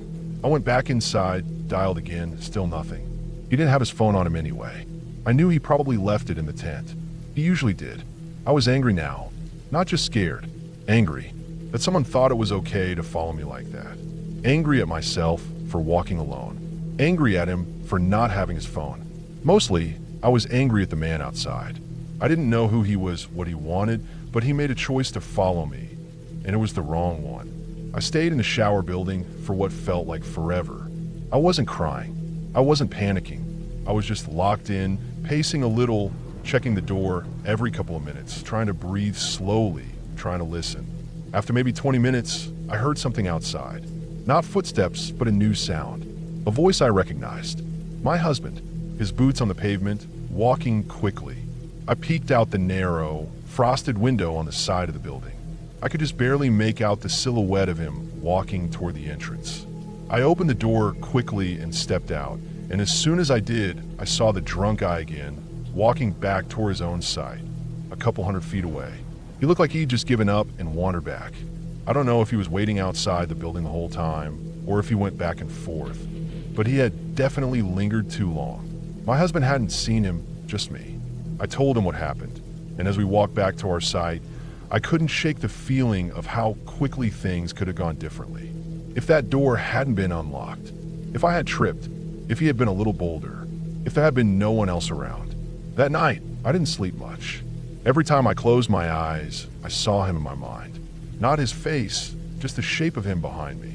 The slow, uninvited steps. The way he chose me out of the dark. The next morning, I saw his sight on the way to the ranger station. He was sitting in a camp chair, drinking something from a plastic cup, eyes shaded by sunglasses. I didn't say anything. I didn't want a confrontation, but I reported it to the ranger. Gave them the number of the site, a description of the man, what he did. They said they'd look into it. I don't know what happened after that. I didn't see him again. We cut our trip short, packed up and left that afternoon instead of staying the extra night we had planned. The whole ride home, I sat thinking about how it had all played out, how close that man had gotten, and how if he'd gotten just a little closer, I don't know what would have happened. But I know I wouldn't have frozen. I know myself well enough to say I would have fought back hard. Why get scared like that? Something in me switches. I don't cry. I don't beg. I get mean. I get sharp. And it scared me to think how far I might have gone if he had pushed one step too far. I haven't gone back to that campground since. We still camp, but I don't go to the showers alone at night anymore. I don't walk off without telling my husband. And he always keeps his phone on now. It's not about being paranoid. It's about being ready. That night taught me something. That even in a place that feels safe, surrounded by trees, families, kids on bikes, the sound of crickets and firewood crackling, there are still people who will test your safety, who will walk up behind you like you don't have the right to feel safe. And I'll never let that happen again.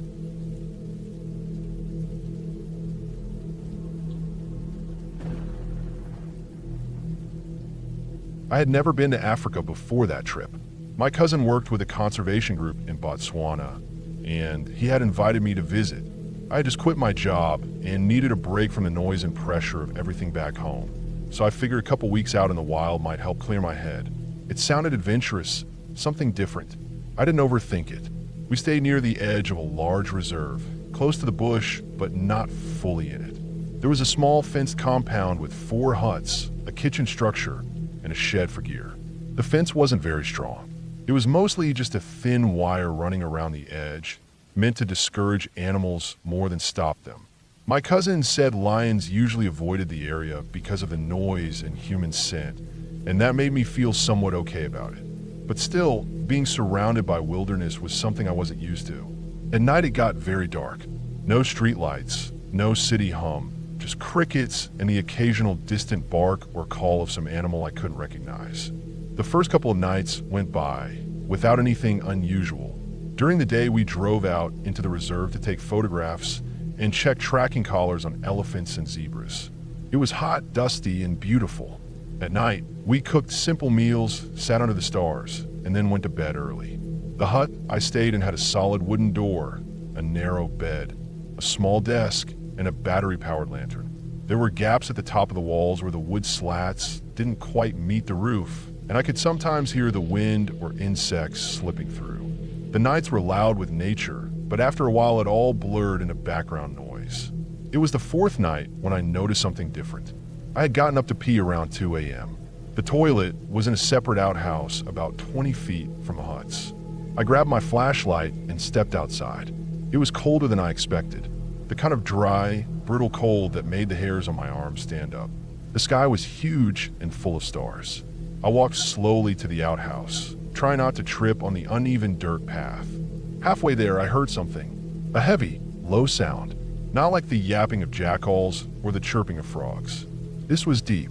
I stopped and turned off my flashlight. My eyes adjusted quickly. There was no movement, no more sound, just the rustling of leaves and the distant pulse of night insects. I figured it might have been my imagination, or maybe a large animal far away. After a minute, I turned the flashlight back on and finished what I came out for. As I walked back, I turned the light to the left, toward the fence line. There, near the far end of the compound, I saw two small dots reflected back. Eyes. Very low to the ground, unmoving. My throat tightened. The eyes blinked once, slowly, then disappeared into the dark. I didn't breathe for a few seconds. I stood frozen. I was maybe 30 feet from a door to my hut, but I didn't want to run. I remembered someone saying sudden movement could trigger a chase response in wild animals. I forced myself to walk, one slow step at a time. Try not to shine the light around too much, try not to make a sound. I got to the door and slipped inside, locking it behind me. I barely slept that night. Every sound made my skin crawl. I stared at the cracks in the wall where the light from outside barely crept in. My breathing was shallow, my heart wouldn't slow down. But nothing happened. The night passed, and when the sun came up, everything looked normal again. That morning, I checked the dirt near the fence where I thought I saw the eyes. I found tracks, large, deep paw prints. 4 toes, no claws. Lion. I knew that for sure. I followed them for a short distance, but they disappeared into the brush quickly. I told my cousin. He nodded and said sometimes they came close, but rarely entered. Just be careful, he told me. Don't walk around alone at night. I started paying more attention. I kept the flashlight next to me in bed. I double-checked the lock on the door each night. I stopped drinking too much water in the evening, so I wouldn't have to get up to pee in the dark. I didn't want to go outside again. 2 nights later, something woke me. It was a sound, soft at first, then louder. Breathing. Not human. Heavy, rhythmic. Right outside the hut wall. I didn't move. I could feel every inch of my body tense up. The breathing grew louder, closer. I heard the crunch of dry grass underweight. Then something brushed against the outside wall. A slow, scraping drag like fur or a thick hide. My mouth went dry. I couldn't see anything. The lantern was off, but I didn't want to turn it on. I didn't want to make a sound or a flash. I just lay there, frozen. The thing outside moved slowly past the hut, then stopped. I heard a snuffling sound, like an animal sniffing, then the sound of paws shifting in the dirt. It was right by the door.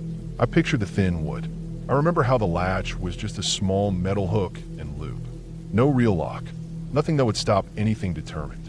I waited for the sound of claws on the wood, for the push, for the creak of the door giving way. My heart pounded so hard I thought it would shake the bed. But nothing happened. After a minute, the sound faded. The animal moved on, toward the fence, then into the bush. When morning came, I went out and looked again. Fresh prints. Deep ones, right outside my door. There were also 2 scratch marks on the lower part of the wood. Not deep, but real. I showed them to my cousin. He looked serious but calm. It probably smelled something. Could be just checking. Don't leave food inside. Don't leave the door open. It'll lose interest eventually. That day I couldn't focus on anything. We drove out again to check on some GPS collars, but I couldn't stop thinking about how close it had been. I kept playing it over in my mind. The sound of it breathing, how big the prints were, how thin the door felt. That night, I tried to go to sleep early, hoping that if I was asleep already, I wouldn't notice anything. But I couldn't relax. I kept listening. Every crunch of a leaf outside made my body tense. Around 1:30 a.m., I heard something again. This time softer, lighter steps, still heavy, but not directly at the door. It circled the hut, then went quiet. I waited in bed, holding my flashlight, but not turning it on. I lay still for what felt like an hour. My neck was stiff. My lower back ached from staying tense. And then I heard it, 3 deep, low sounds. Not a growl, not a roar, just low grunts like huffs from a big chest. It was out there, close. Then I heard scratching. This time not at the door, but higher up along the wall slats. Something was testing the gaps. I turned on the flashlight and pointed it toward the roof, toward the wall gaps near the top. Nothing, just the wooden beams and shadows. But I kept it on. Eventually, the sounds faded again. I stayed awake until sunrise. After that, I insisted we reinforce the hut. My cousin helped nail down extra boards over the slats near the top. We added a bar to the inside of the door, just a wooden stick we wedged across. It wasn't much, but it felt better than nothing. We were supposed to stay another week, but I couldn't take it. I started having trouble sleeping. My hands would shake in the morning. I kept imagining worst-case scenarios, waking up to the door wide open, seeing a shape in the room, feeling warm breath in the dark. I asked to cut the trip short. On the last night before we left, I stayed up. I couldn't sleep anyway. I sat on the bed with the flashlight in one hand and a kitchen knife in the other. I knew it was useless, but it gave me some sense of control. Around 3 a.m., it came back. This time it didn't circle. It walked straight to the hut and sat down. I could hear it breathe, long, slow exhales. It stayed for almost 15 minutes. I didn't move. I didn't blink. Then it walked to the edge of the fence and scratched at the wire. It was quiet, deliberate, not aggressive, but not afraid either. Then it left. When the sun rose, I went outside one last time. I followed the tracks as far as I could. They led away from the compound and vanished into the tall grass. I flew out that afternoon. The ride back to the airport was quiet. My cousin tried to make small talk, but I barely responded. My body was in the truck, but my head was still back at that hut. For weeks after I returned home, I had dreams about it. Not nightmares with roaring or blood or attacks, just quiet ones. I would dream of breathing, of soft paws walking outside my door, of eyes blinking in the dark. What scared me most was how calm it had been. It wasn't angry. It wasn't hunting. It was just there, watching, waiting, testing. It knew I was inside. It knew I was afraid, but it wasn't in a hurry. It had time, and I didn't.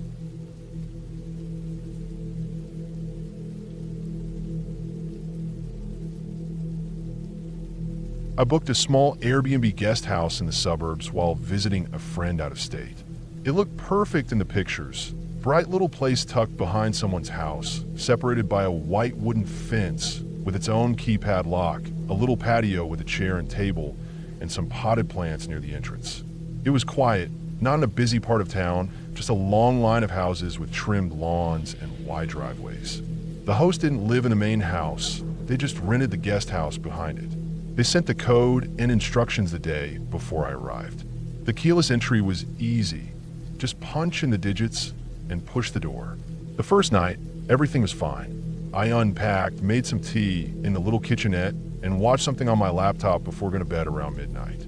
The bed was comfortable enough, and though the place had a bit of that artificial lemony cleaner smell, I didn't mind. It was quiet outside. No cars, no dogs barking, no people talking. Just stillness. The next day, I was out most of the afternoon, visiting my friend, walking around downtown.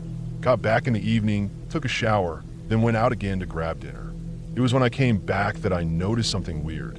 I had plugged my phone charger into the wall near the couch.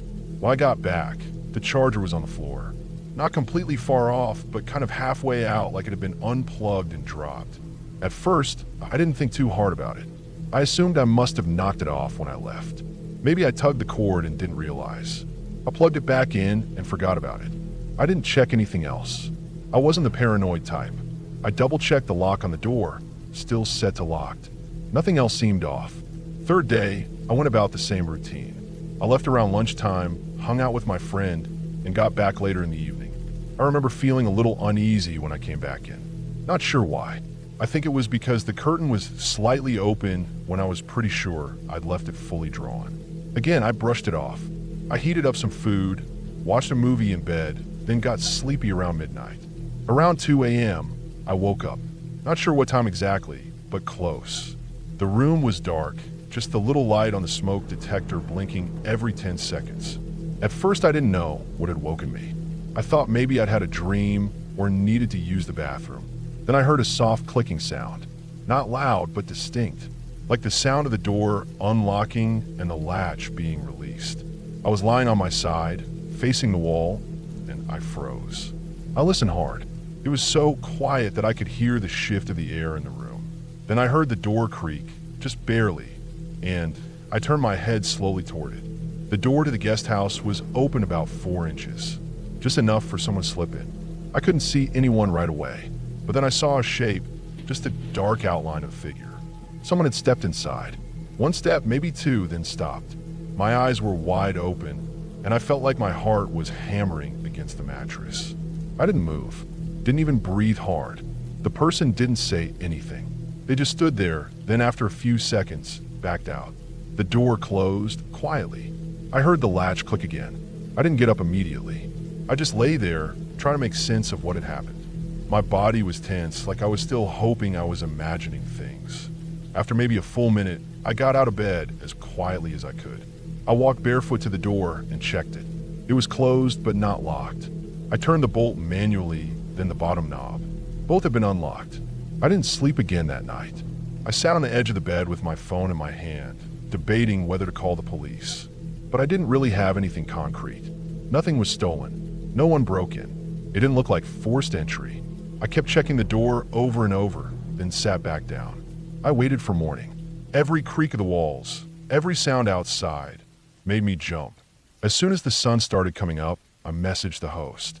I told them what happened, that I woke up and found the door open, and someone had stepped inside. I asked if anyone else had access to the unit. The host responded an hour later saying, "No, only you have the code. No one else should be entering." That's all they said. I packed my bag. I didn't wait around. I didn't bother taking a shower or having breakfast. I threw everything into my duffel, grabbed my charger, and left the key code screen flashing behind me. I got in my car and drove straight to a coffee shop on the other side of town, somewhere public, somewhere with people around. I didn't write a review. I didn't message the host again. I didn't want to deal with any of it. I spent the rest of my visit at my friend's place and took an early flight home the next day. Even now, I don't know how they got in. The keypad was digital, one of those smart locks where you punch in a code. No signs of forced entry. The host said no one else had the code, but someone walked into that unit like they belonged there. Quiet, careful, like they'd done it before. It wasn't a mistake. That wasn't someone checking the wrong door or trying the wrong unit. Whoever knew the code or had a key, they walked in at 2 a.m., stood there, and then walked out. No sound, no words, just in and out. I think about that moment a lot, the second when they paused, when they stood just inside. What were they looking at? Why didn't they come further? Why did they back out? Maybe they thought I was asleep and changed their mind. Maybe they were just checking to see if anyone was inside. Maybe they'd been there before on nights when I was gone. I'll never know, but I don't use keypads anymore. Not unless there's a deadbolt I can throw myself. I always put something heavy against the door in hotel rooms. I keep a flashlight and my phone within reach.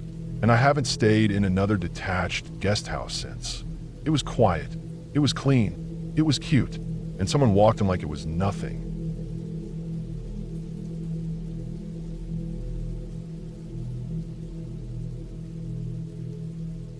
I've always liked being alone in the woods.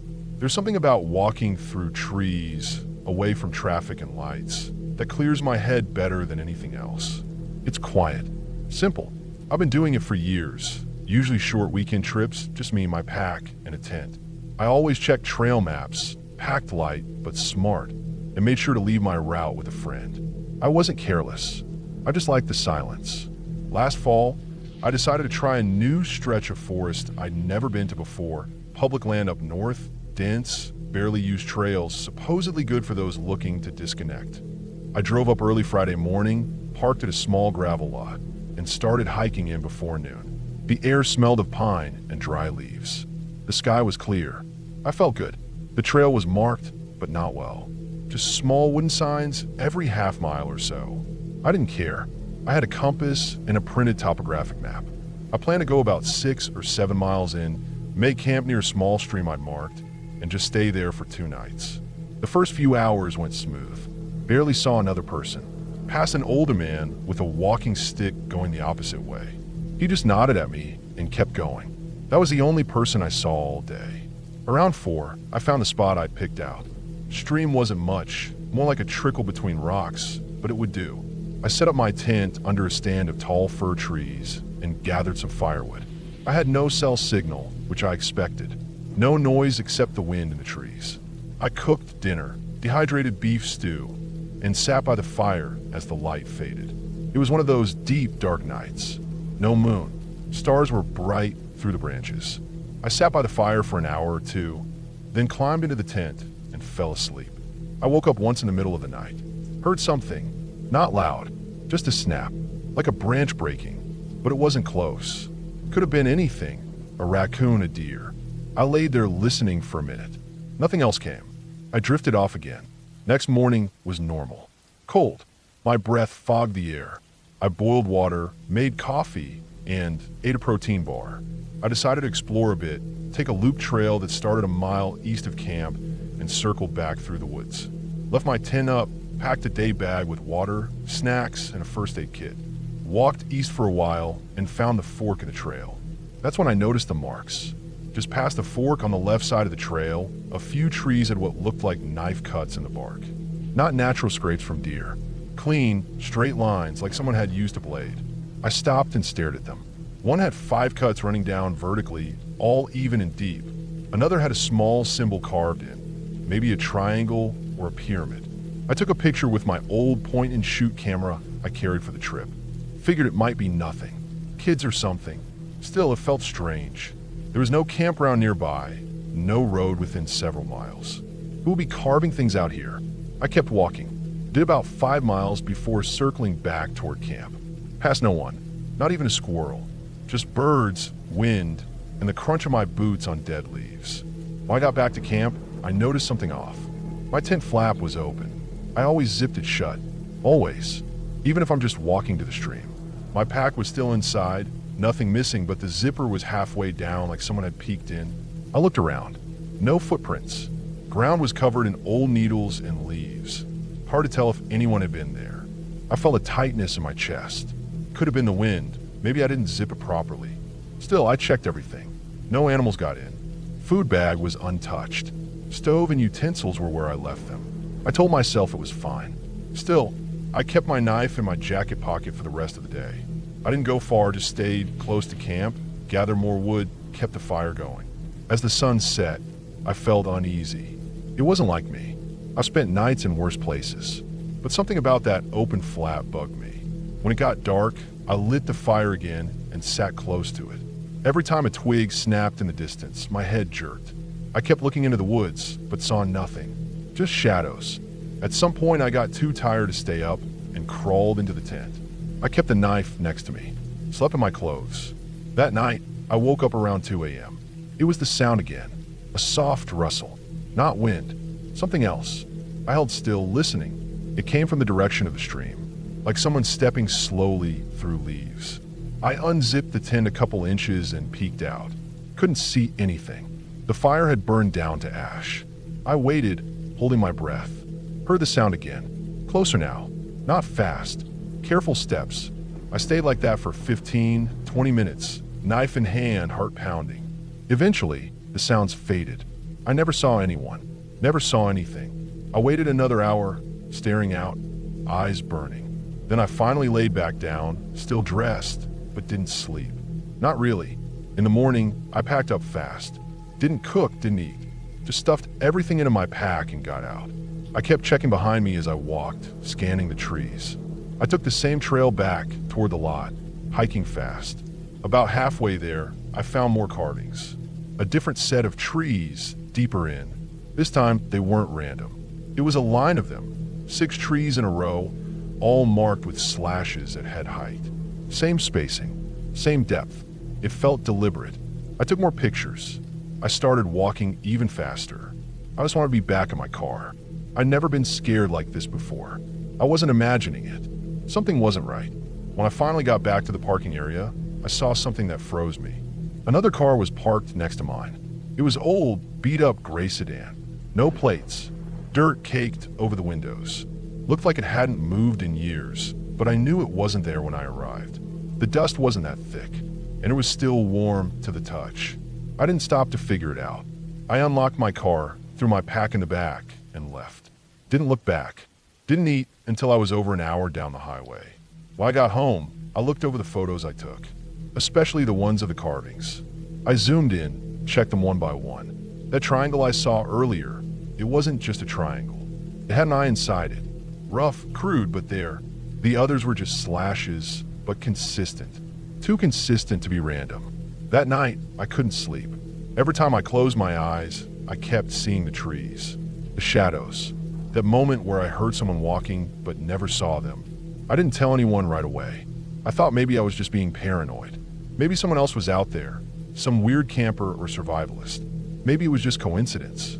A few weeks later, I decided to check online just to see if anyone else had seen the same carvings.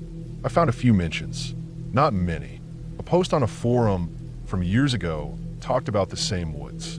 A guy said he found watcher marks carved in trees. Another one mentioned hearing footsteps outside his tent. One of them ended the thread by saying they would never go back to that part of the forest again. No follow-ups, no replies. What really made my skin crawl was a small article I stumbled on from a local paper written about 5 years ago. A hiker was found dead in the same area. Cause of death never determined. No visible wounds. His gear was all there, but he was found lying face down just 100 yards from where I'd camped. They said there were strange symbols carved into a tree near him. Police called it likely unrelated. That was enough for me. I never went back. I still hike, still camp, but not there, not near that forest. I kept the pictures for a while. Then I deleted them. Didn't want them on my computer. Didn't want to think about it.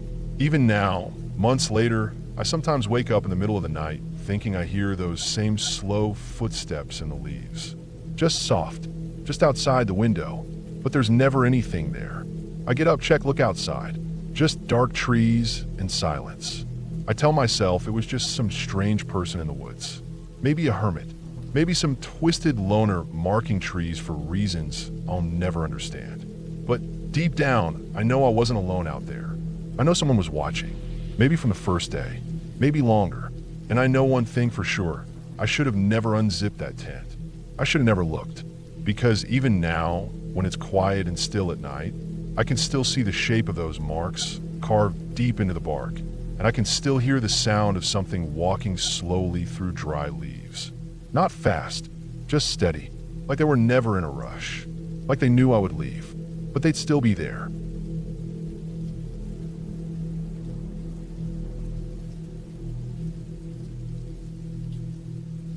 I was house sitting for a friend's family cabin deep in the woods. It wasn't a vacation home or some sleek Airbnb. This was an old, slightly leaning wooden place in the middle of nowhere, about 40 minutes of dirt roads from the nearest highway, with no cell signal. My friend said his parents used it mostly for hunting trips or a long weekend away from town. They weren't using it for the rest of the month and knew I needed some time alone, so they offered it. I agreed right away. I needed the quiet. The cabin was basic, just a main room with a small kitchen, a wood-burning stove, a bedroom and back, and a cramped bathroom with a low ceiling. A narrow porch wrapped around the front. No TV, no internet, just a radio and a few books stacked on a nightstand. The only nearby structure was a small woodshed out back, about 20 feet from the back door, tucked under a tall spruce. It had a heavy-looking padlock on the door. Before leaving, my friend gave me a quick rundown: how to prime the water pump, how to jiggle the door to get it to close properly, how to use the stove. Then he pointed out the shed. "Don't worry about that," he said. "It's just firewood. My dad keeps it locked so animals don't get in." I didn't think much of it. There was already a stack of chopped wood by the porch, more than enough for my short stay. The first 2 nights were uneventful. I cooked simple meals, read, and went to sleep early. The quiet out there was intense. No cars, no people, no power lines humming. Just wind in the trees and the occasional creak of the cabin.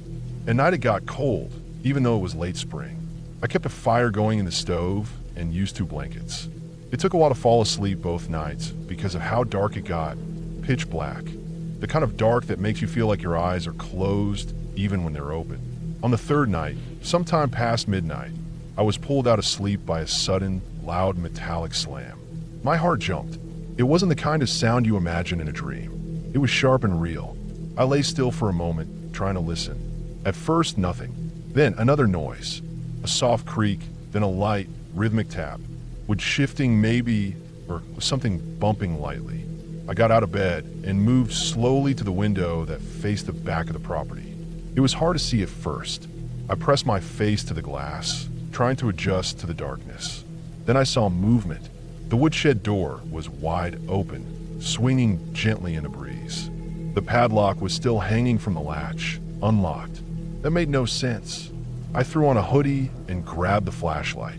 My first thought was that maybe the lock hadn't been fully clicked in and just fell off. Or maybe the wood inside had shifted and pushed the door open. But as I got closer, I started feeling a tight knot form in my chest. The ground was soft from recent rain, and my flashlight caught deep boot prints around the shed. Not mine. I never walked over there until now. I stopped just a few feet from the door and shined the light inside. The shed wasn't big, maybe 8 by 8 feet. The stacked firewood along the left wall was untouched. Nothing had spilled over. No fallen tools. Just crates on the right side. A shovel leaned into the corner. Then I caught sight of something behind the crates. Not immediately visible unless you really stepped inside. I hesitated. I don't know why I went further in. I told myself I needed to see to know what made the sound. I stepped around the crates and froze. In the back corner was a small pile of women's clothes, neatly folded. Jeans, a sweater, a jacket, some socks tucked into a pair of sneakers. A small drawstring bag lay beside them. There was also a half-empty plastic water bottle, slightly crushed, and an energy bar wrapper. The strangest thing was a scarf. I recognized it immediately. It had been hanging on the wall hook inside the cabin when I got there. I noticed it because it still had a tag on it. A gift, maybe, but it wasn't there anymore. I backed out of the shed, heart pounding. The lock hadn't been broken or damaged. It had been opened. That meant someone had a key. I walked back to the cabin fast, shut the back door, and locked it. I stood there for a minute, listening. Nothing, just the wind. But the fear didn't go away. I checked the front door. Locked. The windows were all shut. I turned off the lights and sat on the couch with my back against the wall, flashlight in one hand, a fire poker in the other. I didn't sleep. At first light, I stepped out again. I walked back to the shed. The door was closed now, locked back in place, clicked shut. I hadn't done that. I didn't go inside this time. I just walked the perimeter looking for anything else. I saw the same boot prints, now dried and cracked. They led out from the back of the shed into the trees. I followed them for a while, probably 50 or 60 feet, until they veered off behind a thick patch of brush. Then I saw something else. A tree stump, freshly cut, with a folded tarp on top. Beneath it, a sleeping bag, some trash, and a few more clothes. Someone had been camping there. No tent, just hidden out behind the shed, out of sight from the cabin. I backed away and walked straight to the cabin. I locked the doors, packed my things as quickly as I could, and left. I didn't stop until I hit the highway. I told my friend what I found. He was shocked, said his parents hadn't been up there in months. Said the key to the shed was inside the cabin, in a drawer. When he went to check a few days later, the drawer was empty. He called the local sheriff. They went out and looked around, but didn't find anyone. Said it was probably a drifter or someone passing through. Maybe using the shed for shelter, thinking the cabin was empty. That was the official take. But I don't know. The clothes inside the shed were clean, folded. The food and water, recent. Someone had been staying there more than once. Watching, maybe, coming and going. The scarf being taken from inside the cabin is what stays with me the most. That meant whoever it was hadn't just broken into the shed. They had been inside the cabin too. While I was there, I haven't gone back since.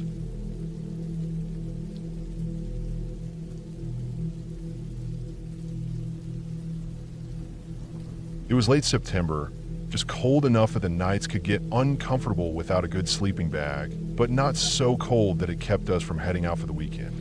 My buddy Jake and I had decided on a dispersed camping spot deep in the national forest, miles off any paved road. It wasn't a real campground.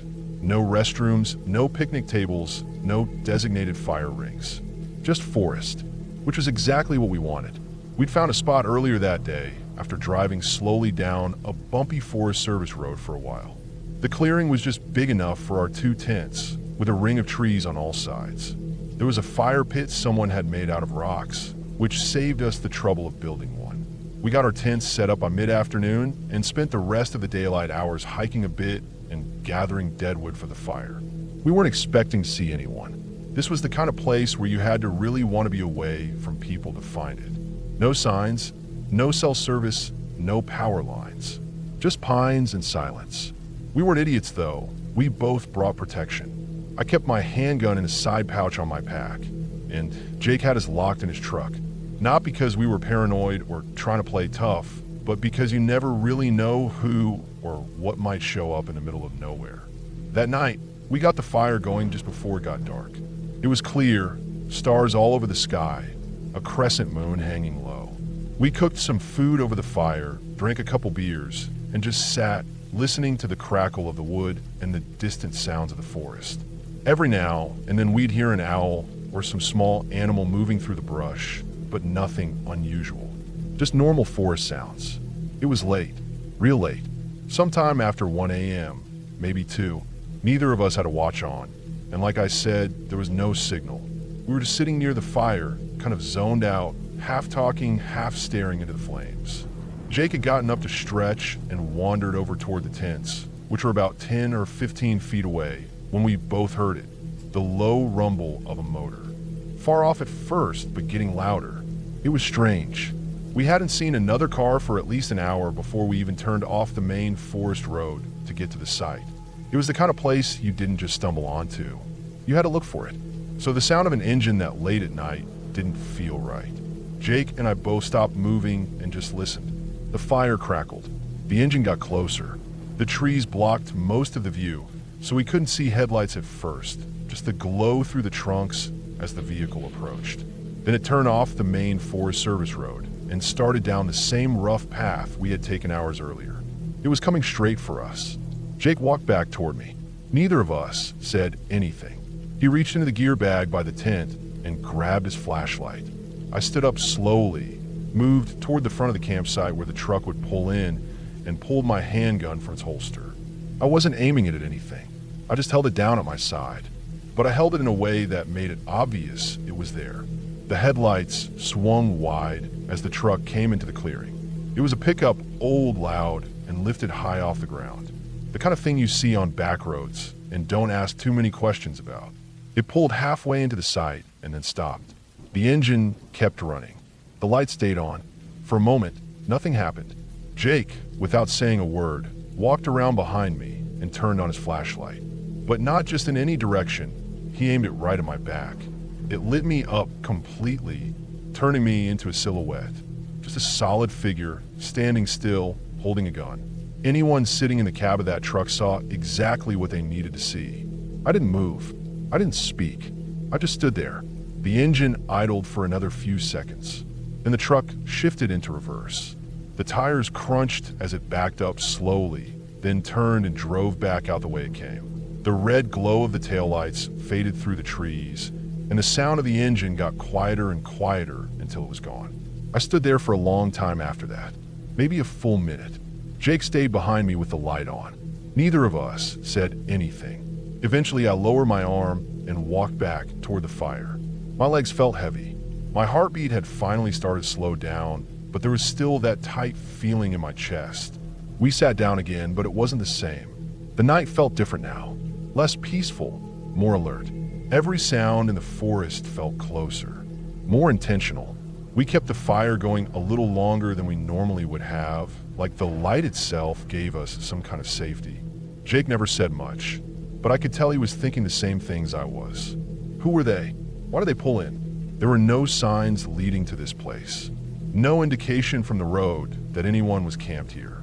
No one would have just stumbled onto it, not at that hour. That meant they knew about it. Maybe they camped here before. Maybe they used it for something else.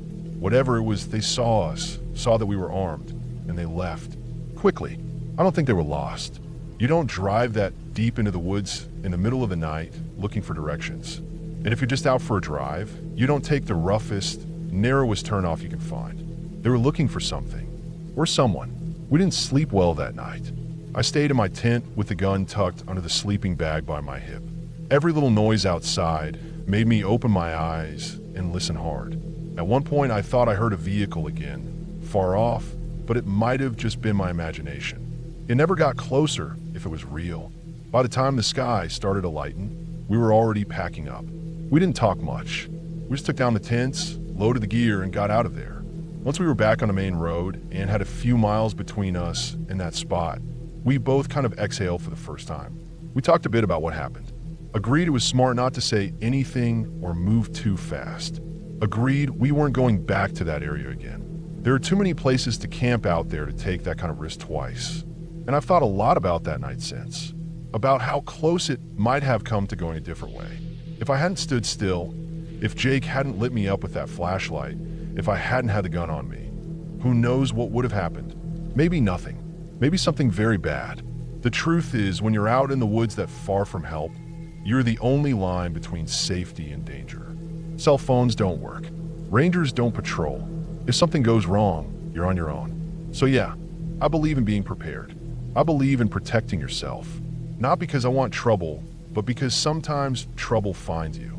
And when it does, you'd better be ready to show it that you're not an easy target. That night could have ended a dozen different ways.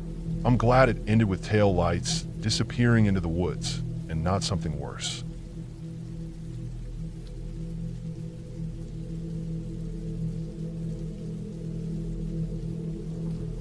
My boyfriend and I had been planning the weekend for weeks. Just the two of us. No work, no emails, no traffic, nothing.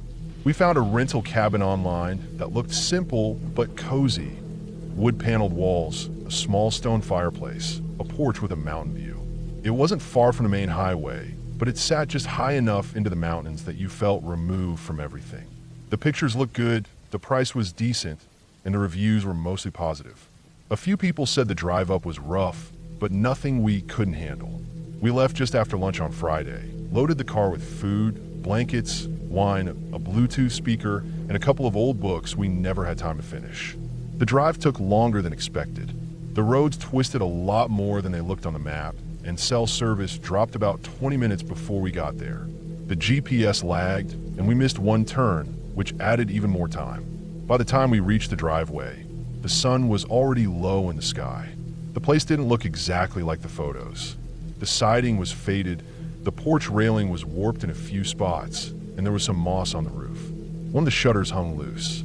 I felt a small knot in my stomach, but the key worked. The door creaked open with a low groan.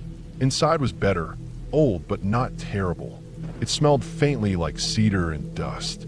The floorboards creaked, and the windows were streaked with grime, but the furniture matched the photos. A simple couch, a small wooden table, a kitchenette with a 2-burner stove. The bedroom had a double bed with clean sheets. It was livable. We unpacked our bags, made grilled cheese and soup on the stove, opened a bottle of red wine, and played cards at the kitchen table. After dinner, we sat on the porch for a while, wrapped in blankets, listening to the forest. It was quiet in that way that feels heavy. No traffic, no voices, just the sound of wind through trees and the occasional rustle in the underbrush. Around 9:30, the cold started to creep in, and we went back inside. At around 10, just as we were getting ready for bed, headlights cut through the front window. They lit up the cabin from the driveway, bright and sudden. We both froze. No one should have been out here. The cabin was supposed to be isolated, and we hadn't seen another house for at least a couple of miles. The car engine cut off. We heard doors slam. Then came shouting. A man's voice, loud and angry, then a woman's voice joining in. I couldn't make out the words at first. We stepped away from the window, and my boyfriend opened the door crack. The man stood at the bottom of the steps, holding his phone up like he was about to call someone. He was older than us, maybe mid-40s. The woman stood beside him with her arms crossed. They both looked furious. "What the hell are you doing in our cabin?" he said. My boyfriend tried to explain. He walked out onto the porch with his phone in his hand, showing them the rental confirmation. I stayed inside, watching through the screen door. They looked confused, then skeptical. Then the woman opened her own phone, and her face changed. The man took a step back. They talked for a few minutes, going back and forth. And finally the man said, "There's another cabin up the road, almost identical, about 200 yards through the trees. Yours must be that one." We apologized. A lot. They weren't happy, but they weren't violent or anything. They just wanted us gone. We packed up quickly, embarrassed, stuffing food and toiletries into bags. I could feel my hands shaking. Not from fear, just that awkward panic when you realize you've made a huge mistake. It took us about 20 minutes to gather everything. The guy stood out in the cold watching the whole time, arms folded. The woman sat in the car. When we pulled out of the driveway, I caught a last glimpse of him in the rearview mirror, still watching. We found the other cabin after a little searching. It was set slightly downhill behind a stand of pine trees. Same build, same size, but a little better maintained. The porch light was already on, and the keypad on the front door matched our code. This was the right one. We went inside, still rattled, but glad to be out of the awkward situation. Everything looked fine. Nothing fell off at first. The sheets were folded on the bed, the kitchen was clean, and there was a welcome note on the counter with our names on it. We unpacked again, tried to laugh it off, and had a second glass of wine before bed.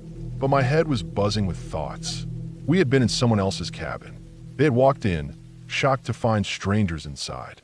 But what bothered me more was the in-between time, when we were inside their place, thinking it was ours. What if they hadn't shown up? What if they had gotten there after we were already asleep? What if they hadn't come back at all? Because that meant someone else had access to that place. And whoever had built or owned these cabins had kept them nearly identical. Same layout, same furniture, same porch swing. It was easy to confuse them, especially in the dark. Later that night, while lying in bed, I couldn't sleep. My boyfriend was already out cold. I kept going over things in my head. We had been completely alone in the wrong place for several hours. Anyone could have shown up. Anyone could have been nearby, watching, trying the door. Hell, we hadn't even locked it the first hour we were there. Then I remembered something small, something I hadn't really noticed earlier. When we first walked into the wrong cabin, the couch cushions had been a little off, like someone had just gotten up. One of the kitchen chairs had been pulled away from the table, not tucked in like the others. The trash can had a used tissue in it. I thought maybe the cleaning crew had missed it, or maybe it was just old trash. But now it felt different, like someone had been there recently, maybe even earlier that day. It stuck with me, even into the morning. When I got up, I looked out the bedroom window. Trees, mist, nothing strange. I checked the locks. Front door, back door, windows. Everything was shut tight. But there were 2 coffee cups in the cabinet, and one had lipstick on the rim. Neither of us wore any. That's when I started to feel it in my stomach again, that cold grip of something not being quite right. We stayed the next night, mostly because we didn't want to explain everything to the rental company, and partly because we were too tired to drive back down. But I barely slept. Every time the floor creaked, I imagined someone else had a key. Someone who had used this place before. Someone who had maybe been watching us from a distance, in that weird twilight time before the real owners of the other cabin pulled in. We left first thing the next morning. Didn't even eat breakfast. Just packed up and drove in silence for most of the way down a mountain. I kept checking the mirror, not because I expected to see anything, but because I couldn't stop myself. It felt like we had walked too far into someone else's life, and now we were leaving the door open behind us. I didn't leave a review. I didn't want to think about it again, but I kept the reservation email. I don't know why. Maybe just in case. Maybe to remind myself to never trust photos too much. Maybe to remember that sometimes the scariest part isn't what you see. It's not knowing how long someone might have been watching before you notice them at all.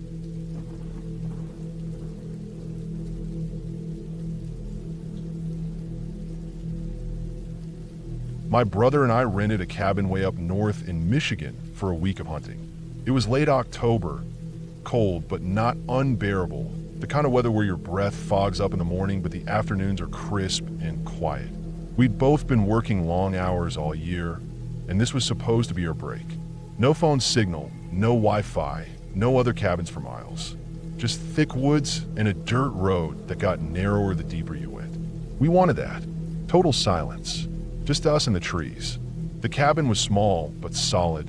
2 bedrooms, a basic kitchen, a wood stove, and a generator that we used only when we needed to charge things. We brought our own food, extra water, flashlights, everything. We were prepared. There was a front porch and a narrow path that led around to the back door, which opened near the kitchen. A thick tree lean wrapped the place tight, almost like the woods were pressing in on it. We barely saw any animals during the day, but that wasn't strange. Deer keep quiet when they sense people.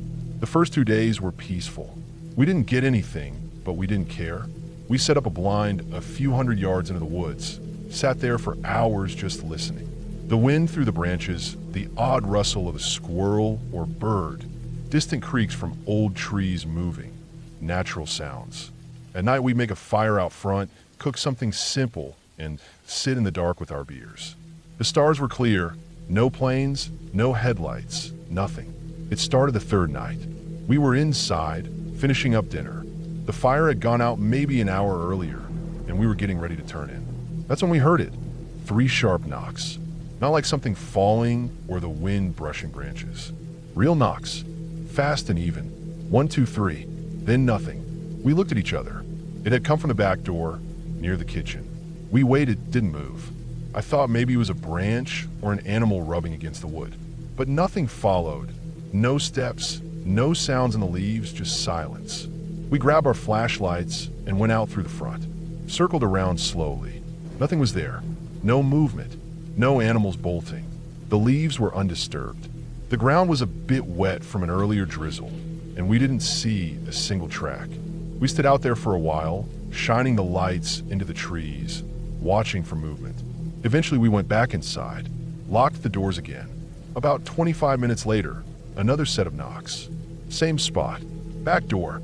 Same pattern. 1, 2, 3. We moved fast this time, opened the door right away, and stepped out. The woods were dead quiet. Not sound. Our breath looked thick in the flashlight beams. We checked the whole perimeter again. Nothing. We stood out back for maybe 10 minutes, shining the lights in all directions, listening. Still nothing. We even checked the roof line, just in case, though we had no idea what we were even looking for. It happened again, but not at the back door. While we were out back, we heard it. 1, 2, 3, from the front door, right where we had just been. That was when something shifted in me. Not fear exactly, not yet, but unease, a kind of awareness. It didn't make sense. Something would have had to move around the cabin while we were doing the same. And we didn't hear a damn thing. We ran around to the front. Still nothing. Again, no tracks, no movement, no sound. The woods were quiet, almost too quiet. You start noticing that kind of silence when you're used to hearing small things, owls, bugs, even the wind. It was like everything had paused. We stayed inside the rest of the night, barely speaking. Every 20 to 30 minutes, the knocks came back. Sometimes front, sometimes back. Always 3. Always sharp and fast. Never random, never muffled. And every time we checked, there was no sign of anything. I started timing them, checking my watch. 29 minutes, then 32, then 28. It wasn't mechanical, not like a sensor or timer. It felt deliberate, like someone pacing themselves. Around 3 a.m., we stayed outside. We picked the front porch and sat in the dark, no lights, trying to catch whatever it was. We had our rifles next to us, not because we thought we'd need them, but just to feel like we had something. We waited a long time. Cold seeped into our clothes. Still nothing. Then, like before, 1, 2, 3. From the back this time. We ran around, light beams bouncing off trees. Nothing. The noise had come from the back door. I was sure it hadn't been more than 30 seconds since we were looking that way. It was like something was moving around without stepping on leaves. No sound of running. No snapping twigs. Just knocks. We stayed up till the sky started to lighten. No more knocks after that. Just silence again. At first light, we packed. We didn't even eat. We just stuffed everything back into the truck. Gear, coolers, bedding. We didn't speak much. It wasn't panic.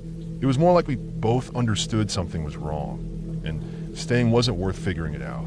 The road out was bumpy and narrow, and the trees still looked like they were leaning in too close. I remember checking the rear view mirror more than usual, half expecting to see something in the road behind us, but there was nothing. When we got to the main road and got a few bars of signal, I looked up local animal behavior, pranks, weird stories, anything that might explain it. Nothing matched. Raccoons don't knock. Bears don't knock. People don't sneak around cabins all night, knocking every half hour without leaving prints. We didn't report anything. What would we say? That something was knocking but never showed itself? That we were grown men who got scared of sounds? No one would have taken it seriously. We still talk about it sometimes. Quietly. Like it only happened halfway. Like a dream. But I remember those knocks perfectly. Always 3. Always sharp. Always fast. We haven't gone back since.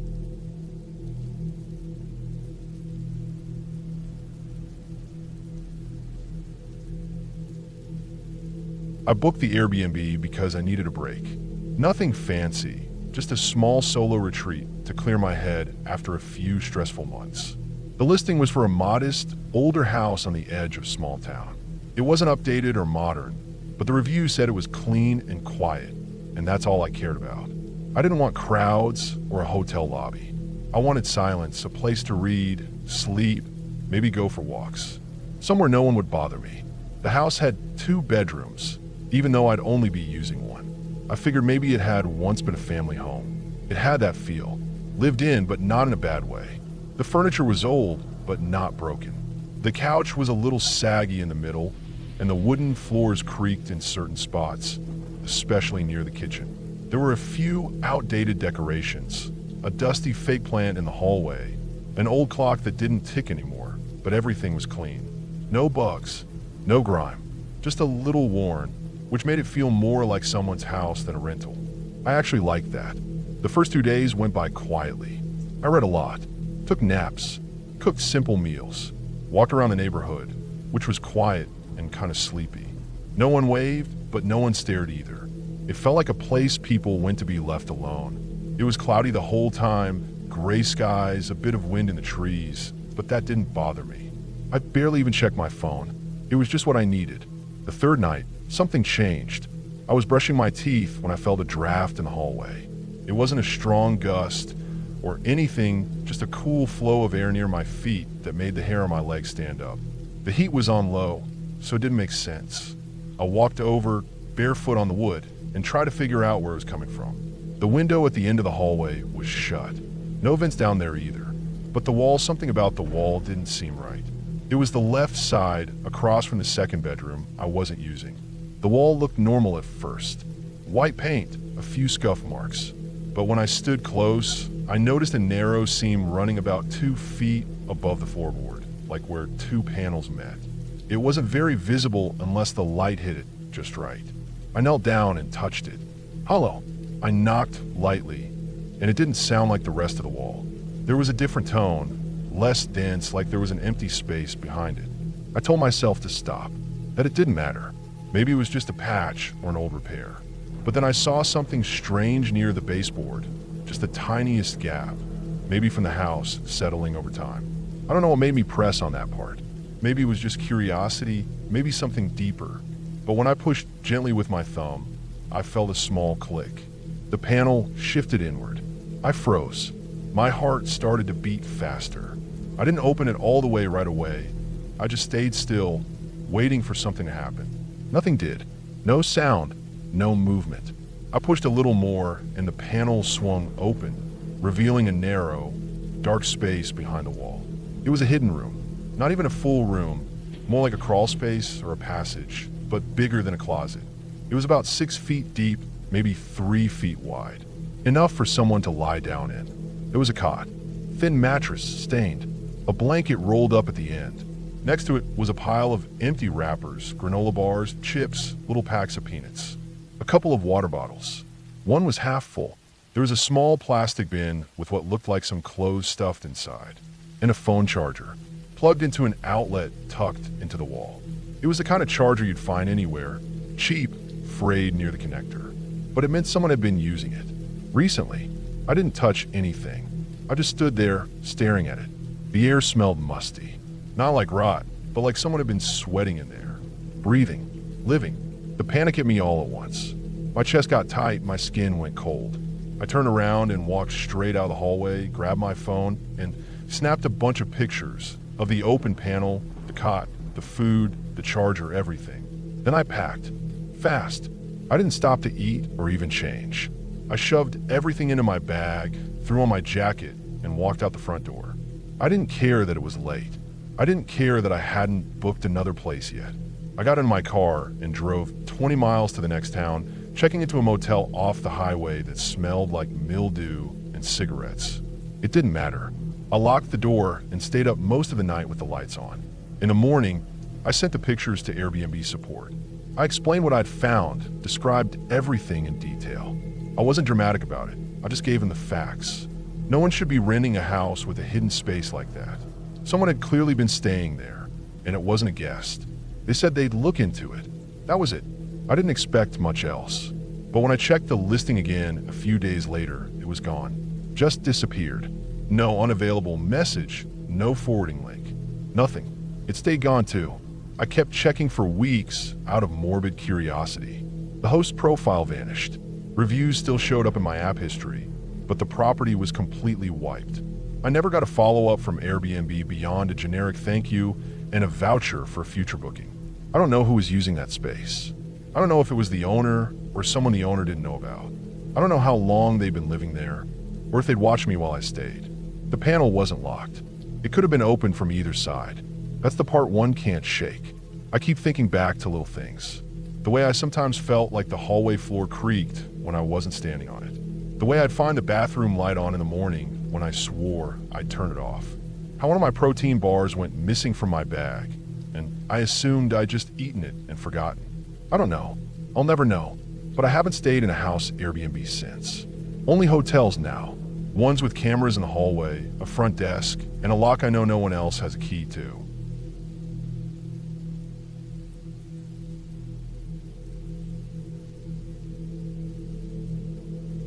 We got up there late in the afternoon, the kind of timing where the shadows are already starting to stretch long across the trees and the sunlight looks golden, like honey pouring through the leaves. My sister and I were both excited. This was supposed to be a fun, quiet weekend. Just the two of us and our dogs for the first night. Then our boyfriends would join us the next day. It was a big, open, dispersed camping area tucked way back in the Rockies. The kind of place where you could set up camp miles from the next person if you wanted. No cell service, no bathrooms, nothing official. Just nature and whoever else decided to be out there with you. We had driven around for maybe half an hour, trying to find the right spot. A lot of the more obvious campsites were already taken, but eventually we found this wide, flat clearing at the end of a rough dirt track. It looked like it hadn't been used in a while.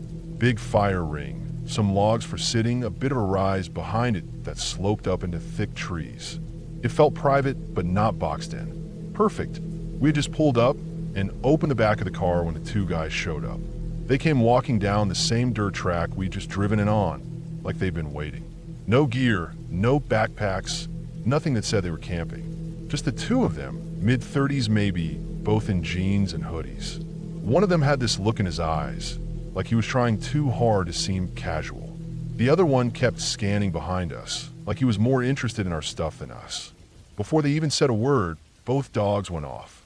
My blue heeler, always a little on edge, but never aggressive without cause, bolted forward on the leash and started barking like I'd never heard before, sharp, fast, warning barks with his hackles raised all down his back. My sister's dog, the Norwegian elk hound, is usually a little more mellow, but that dog growled low, deep in his chest, and stood with his whole body between us and the men. The hair on his shoulders stood straight up, and he wasn't barking. He was just locked in on them, unmoving. The two guys stopped dead in their tracks, kind of laughed it off at first, said something about partying, but their eyes shifted. It was like they didn't expect resistance, like they thought two girls alone would just be an easy in. But the dogs didn't let up. They were pulling so hard we had to dig in our heels. The heeler was practically choking himself, trying to get closer. The elk hound looked like a statue made of coiled tension. And those guys? They turned right around and left. No argument, no attempt to joke or talk their way through it. They just spun on their heels and walked back up the track the way they came, fast like they were spooked. I wish that had been the end of it. We figured they were just being stupid. Maybe they were drunk already or high or something. We didn't see where they went, and there was no sign of another camp nearby. We tried to shake it off and focus on getting set up. We were losing light. Got the tent up, unrolled the sleeping pads, set up the fire pit. Tried to laugh it off. But those dogs, they weren't letting it go. Even after the guys were out of sight, they kept facing that direction. Ears up, eyes wide, tails stiff. As night fell, we kept the fire going big. Neither of us said it, but neither of us wanted to be in the dark without it. We made some food, sat around, tried to act normal, but we both kept glancing toward the trees. The dogs wouldn't lay down, not once. Every little sound had them keyed up again. It wasn't windy, but branches would creak now and then, and every time, both dogs would shoot to attention, bodies low, heads up. Then we saw them again. Not both at once, just a glimpse. One of them walking behind our car, maybe 50 feet away. Not toward us, just behind like he was circling. No flashlight, no reason to be there. He wasn't stumbling like he was lost. He was slow, deliberate. He didn't look at us, didn't make a sound. Just walked past, disappeared into the dark. The healer went ballistic. My sister had to grab his leash with both hands. The elk hound stood at the edge of the firelight and stared hard into the trees. We shined our flashlights in the direction he'd gone, but we couldn't see anything. Just woods. We stayed up as late as we could. The dogs didn't relax, not for a second. Every half hour or so, one of us thought we saw movement in the trees. Shadows that didn't belong. Sometimes we'd hear a twig snap or the crunch of a footstep on pine needles, but it was never close enough to be sure. It was like they were watching, waiting. There are no bathrooms up there. We'd brought a shovel, obviously, and had picked a spot during daylight hours a good distance from camp. But there was no way we were going out there now. We just stayed near the fire, stayed alert, try not to let the fear take over. Eventually, sometime well past midnight, we dragged the tent right next to the fire and pulled the dogs inside with us. We didn't sleep. Not really. Just laid there, fully clothed, knives within reach, our bear spray on the floor between us, with the dogs stiff and listening to everything. The healer would growl low now and then, and the elk hound never once laid down the whole night. Nothing happened, not directly, but we knew they were out there, just past the firelight, just out of sight. Morning came slow. The woods were too quiet. Usually there'd be birds, chipmunks, all kinds of noise. But that morning it was still and cold. We packed slowly, not saying much. We didn't want to look paranoid in case someone else was watching from the woods. But we kept the dogs close and eyes open. All day we saw those guys again. Not together. One would pass on the hill above the site, just visible through the trees. Another time, I saw one lower down the slope like he'd been trying to sneak closer and then dip back when he realized we'd seen him. Always alone, always pretending like they were just walking. But they never had packs, never had gear, never acted like they belonged out there. And they weren't going to the bathroom. There's nowhere out there to go but deeper into the woods or back to a vehicle.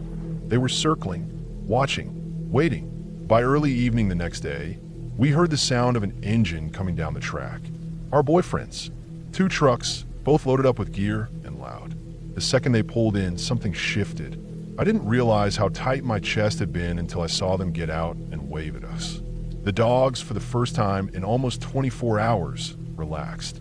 Not totally, but they dropped their guard just enough to sit down. We didn't tell them everything right away. Just said we had a weird feeling, asked them to keep an eye out. That night, no one saw anyone walking by. The guy stayed up late by the fire, had some beers, told stories, and even then, the dogs stayed calm. It was like those 2 men had disappeared. The next morning, we packed up early. No one said it, but none of us wanted to stay another night. As we drove out, I kept looking in the rearview mirror, watching the trees, wondering how close they'd really gotten, wondering how far they would have gone if we'd been alone one more night, wondering what might have happened if we hadn't had the dogs. I don't think they were just curious. I don't think they were just high or drunk. I think they were waiting for the right moment. And I think those dogs are the only reason that moment never came.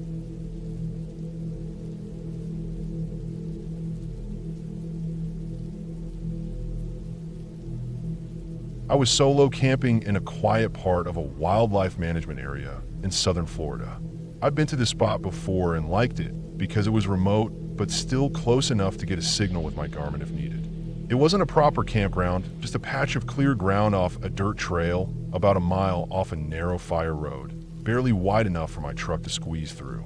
The kind of place no one came to unless they meant to. That's what I liked about it. The forecast called for clear skies and cool nights, so I went light. No canopy or big tent, just my usual 1-person bivvy style setup I could pack up in less than a minute if I had to. I parked the truck where I could back it up and turn around without trouble if I needed a bolt. Before I even set up camp, I did a walk around. There were no fresh tracks or signs of recent visitors. I always scanned for trash, boot prints, broken branches, anything that told me someone else had been there recently. But looked clean. I set my usual tripwire perimeter with the fishing line low enough to not be obvious, strung across 3 sides of my camp. On the fourth side was the slope toward the creek, too thick to come up without making a racket. I placed my worn pair of men's sneakers just outside the bivvy, near a spare camp chair I never used. That chair was there for anyone watching a little visual lie. Maybe they'd think there was someone else. Everything else stayed in the truck or in my pack. My headlamp stayed on, the red light glowing faintly.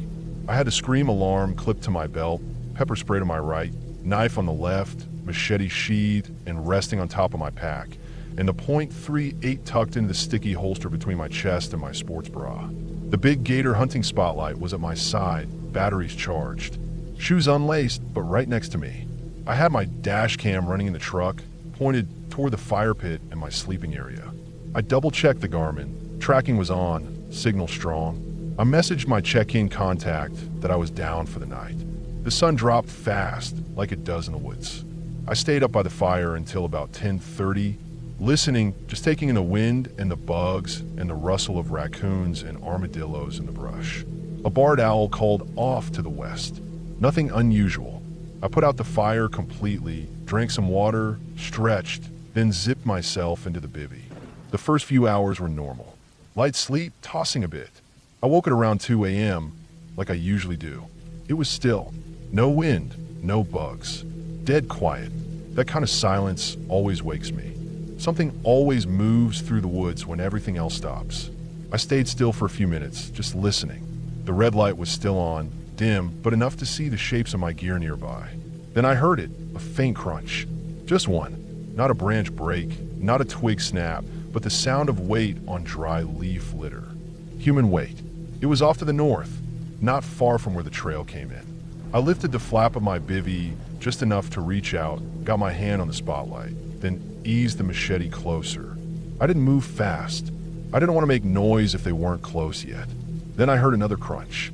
Closer, followed by another, and then nothing. That kind of pause is always worse than the noise. They were listening too, trying to figure out if they'd been heard. I grabbed the .38 and slowly worked the zipper down just enough to ease out. I left the bivvy behind and crouched low, staying next to the fire ring. I had the spotlight ready in my left hand, pistol in the right. My breathing was steady, quiet. I counted 30 seconds. Nothing. Then another sound, a slight click. I knew that sound. A zipper. Not mine. Not close. Not a pack. Maybe a tent. I couldn't tell, but it wasn't natural. I stayed still. That sound had come from the opposite side, behind me, closer to the slope. I felt the air shift. My trip line on the creek side was never needed before, but maybe tonight it was. A new sound, faint but steady. Breathing. A whisper of it. I shined a red light toward the truck. Nothing. Toward the slope. And there it was, just for a second, the faintest outline of something, someone low in the brush. Not moving, just watching. The red light didn't give me much, but I saw the curve of a shoulder, the slight shift of someone tilting their head. That was enough for me. I hit the spotlight full blast, beaming it directly at the figure, then swung it across to the north where I'd first heard the crunching. Another figure ducked, low behind the palmettos, just beyond the tree lean. I backed toward the truck fast, still aiming the light to blind and disorient. Whoever they were, they didn't run. They just crouched and held still.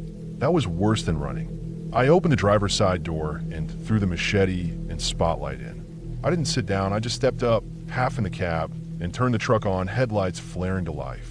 The dash cam recorded everything. I swung the wheel hard and hit the high beams directly toward the creek slope. The figure was gone. I swept the beams across the tree lean where the other one had ducked. Nothing. Then movement. One of them darting fast and low across the trail.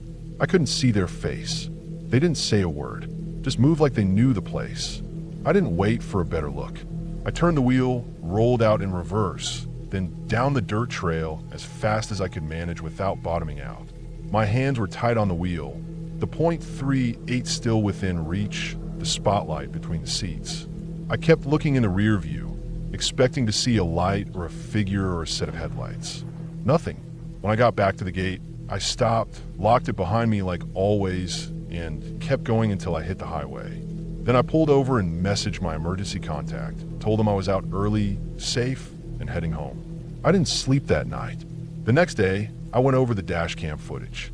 It showed me moving around the fire, the flash of the spotlight, a shadow near the slope. No faces, no clear shots, but I had the time and date. I filed a report with FWC, not expecting much. They were polite, but it wasn't enough to act on. That wasn't the first time I felt watched.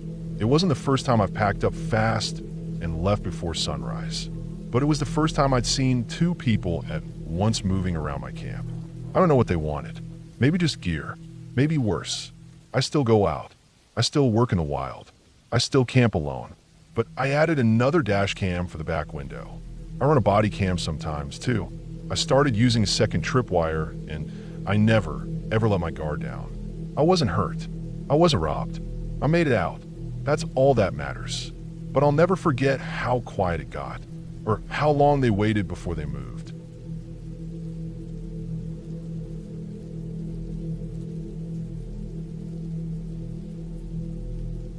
I went camping alone a couple weeks ago at a provincial park I've visited a few times before. It's a place I've always felt comfortable in, even on my own. Usually, by the time I manage to book a site, the whole park is fully reserved. That always gave me a little peace of mind, just knowing there were other people around, even if I barely saw them. But this time, because of the wildfires earlier in the season and the constant downpour the week before, it was practically empty. I booked late and still got a spot, which never happens. I should have known then that this trip was going to be different. The campground loop is long and a bit isolated from the highway. While I drove in, I noticed right away how empty it was. The gatehouse was closed up with just a sign taped to the glass door saying the ranger would be doing occasional rounds, but wasn't stationed on site full time. That was already a bit of a red flag, but I kept going. After all, I've camped solo before and never had an issue. I told myself it was just the weather keeping people away. When I finally pulled into my site, number 37, I realized I was at the very end of the loop. The trees were thicker there, and the road narrowed as it curved around to the last few campsites. My spot was the farthest from the entrance and tucked into a densely wooded area. It was quiet. I mean, really quiet. No sounds of kids riding bikes or dogs barking from across the way. Just the wind in the trees and the occasional snap of a branch under something's foot. Probably a deer or squirrel, I told myself. There was only one other camper I saw on the drive-in, maybe 5 sites down from mine, site 32 or 33. A single guy with a small dome tent and an older SUV parked next to it. He was standing at his fire pit when I passed. I gave a little wave and a polite nod. He nodded back, kind of half smiled. He didn't look threatening or anything, just kind of kept to himself. I ended up seeing him a few more times over the next day or two, like when we'd cross paths walking the loop. We made a couple quick jokes about the rain, just enough small talk to break the ice, but I was careful not to get too familiar. I don't know if it's instinct or just a habit, but when I camp solo, I always sleep with my car keys right next to my sleeping bag. I can hit the panic button if I need to. I also keep bear spray within reach, and a whistle clipped to the inside of my tent flap. I've never had to use any of it. It's just part of my routine. That first night, I remember listening to the rain hit the top of the tent, loud at first, and then tapering off around midnight. I slept okay, but I kept waking up and checking my surroundings, shining my flashlight out the mesh, listening closely.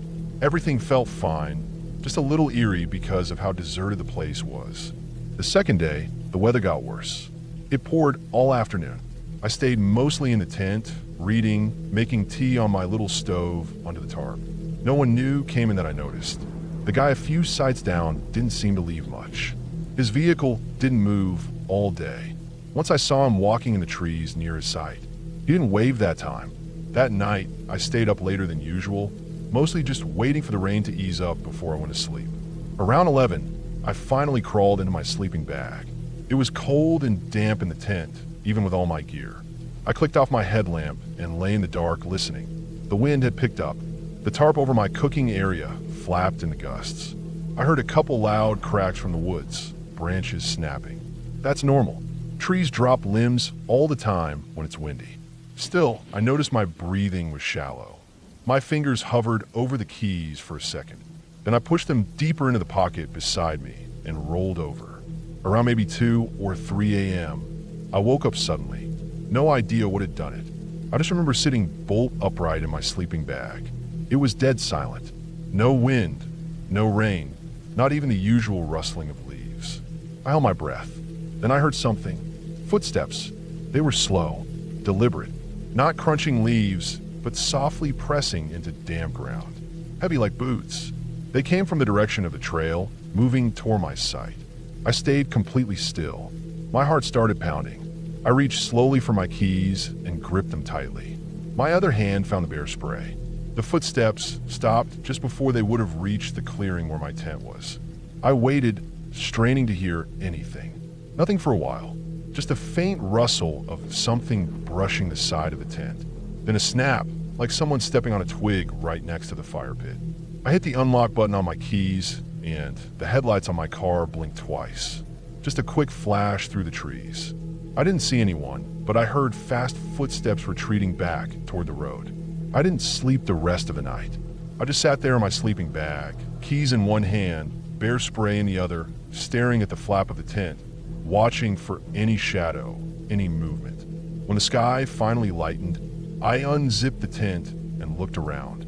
The ground was too wet to see clear footprints, but near the fire pit, the layer of pine needles looked disturbed, like someone had definitely walked there.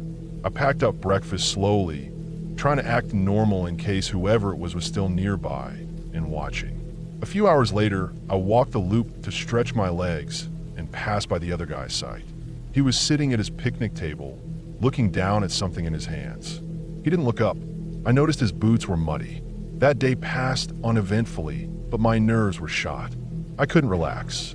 I kept hearing noises and snapping twigs, even when there was nothing there. That night, I didn't light a fire. I didn't cook dinner. I stayed inside the tent, headphones in, listening to music just to drown out the quiet. Still, I barely slept. Every noise outside made me freeze. On the fourth day, 2 more groups arrived. One was a couple in their 50s with a trailer.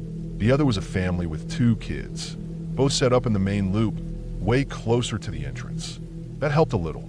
I started to feel like maybe I wasn't completely alone anymore.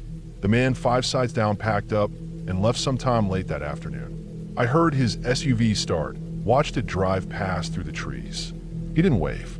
I didn't either. That night, I slept a bit better. Still light, still alert, but better. The next morning, I went for a walk with my coffee. When I reached the spot where his site had been, I paused. I don't even know why. Maybe just curiosity. There was nothing left behind, but I noticed something strange. A worn path leading from the back of where his tent had been. It curved around behind the tree line, parallel to the road, toward my site. I followed it just a few feet, enough to see that it wasn't made by deer or animals. Someone had walked it repeatedly. The grass and leaves were pressed down into the mud. The path stopped about 50 feet from the edge of my clearing. Just stopped. I turned and walked away quickly. I didn't look back. That was my last night. I left early the next morning, before the sun was fully up. I didn't stop for breakfast, didn't even change out of my sleeping clothes. Just packed up, threw everything in the car, and got on the road. I never saw the guy do anything. I can't say for sure that it was him, but I know what I heard that night. I know what I saw. The path in the woods, the way he kept his distance, how he never really smiled after the first day. Maybe it was all just bad timing. Maybe he was harmless and just liked walking at night. But that doesn't explain the footsteps, the closeness, the way someone brushed my tent. I've camped alone plenty of times before and never felt like that. I still go camping, but not alone anymore, and never again at the end of the loop.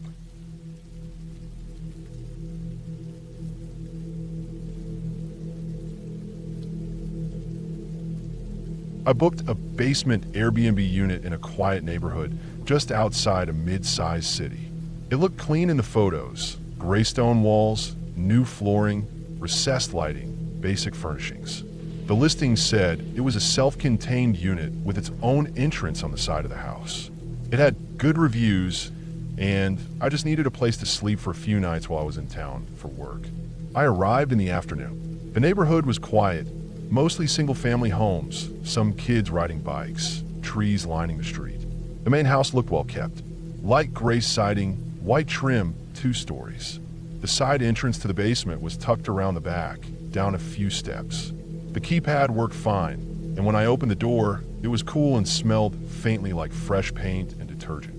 Inside, it was as described. Small but cozy, a couch and a small TV, a queen-size bed, a kitchenette with a microwave and hot plate, and a full bathroom with a decent shower. Everything looked recently updated.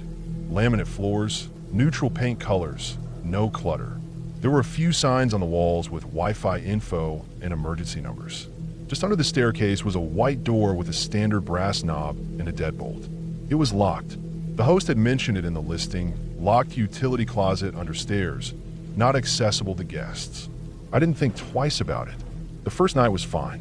I made some tea, watched something on my laptop, and went to bed around 11:30. It was quiet, no footsteps overhead, no traffic sounds. Around 3 a.m., I woke up suddenly. I wasn't sure why at first. No nightmares, no loud sound.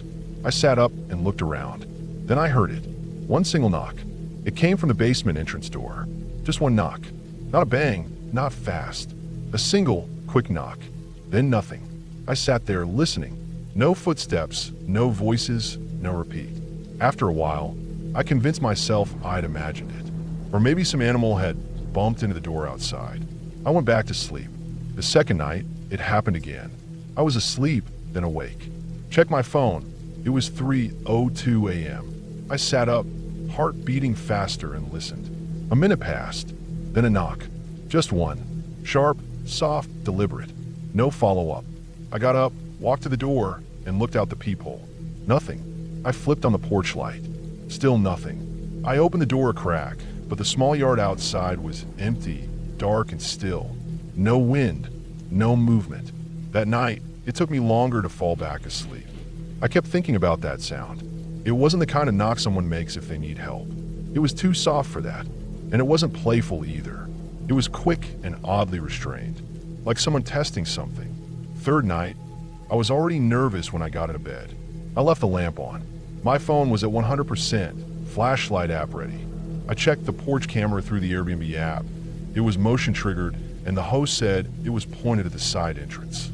I didn't see anything new on the feed. I lay there for hours, unable to sleep, until at some point I drifted off. This time, I woke up before 3 a.m. Phone said 2:56. I sat up quietly, heart already racing.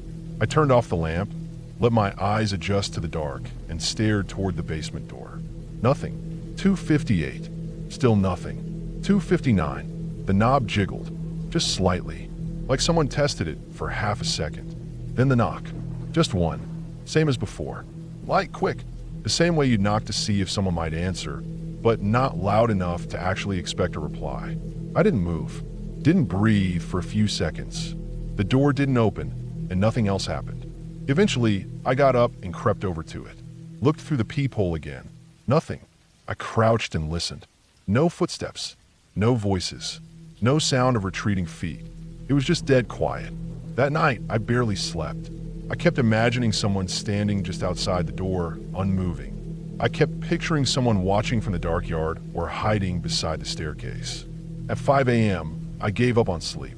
I turned on every light, made tea I didn't drink, and sat on the edge of the couch until the sun came up. I didn't feel safe anymore. I kept going over it in my head. It didn't feel like a prank or a neighbor being annoying. It felt too calculated, too quiet. No one knocked like that by accident. Not every single night at exactly 3 a.m. But there was something else that started to bother me more. That door under the stairs. The fourth night, I kept the lamp on again. I sat on the couch instead of going to bed, watching the door with the knob. I didn't want to be caught off guard. I had my shoes on, my bag packed. I told myself if anything happened again, I'd leave. At 2:57, I stood and walked closer to the door. At 2:59, I held my phone with the flashlight on, but didn't turn on yet. The knob jiggled, a little more this time. Then the knock. Soft, quick. I flipped on the flashlight and lunged forward, yanked open the door. Nothing. I stepped out, lights sweeping across the small yard. Nothing but grass, the back fence, and the empty side of the house. But before I closed the door, I thought I heard something behind me. A creak. From inside. I turned around, scanning the room. Then I saw it. The door under the stairs. The locked one. It wasn't open. But something had changed.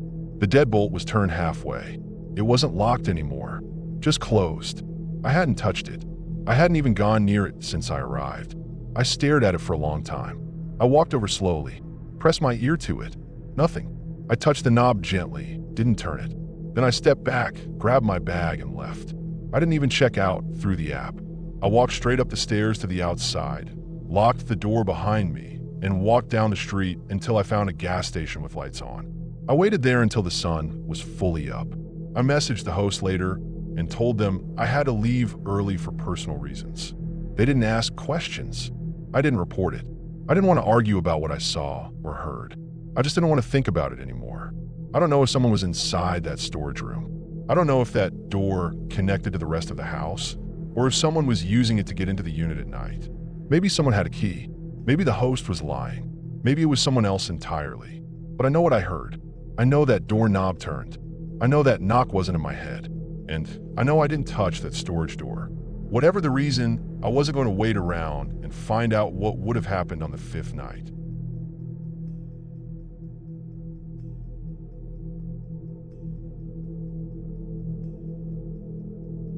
A friend of mine, someone I trusted, offered to let me stay at their family's old hunting cabin for a few days. It was deep in the woods, about a 3-hour drive from the nearest town, and completely off-grid. I needed a break.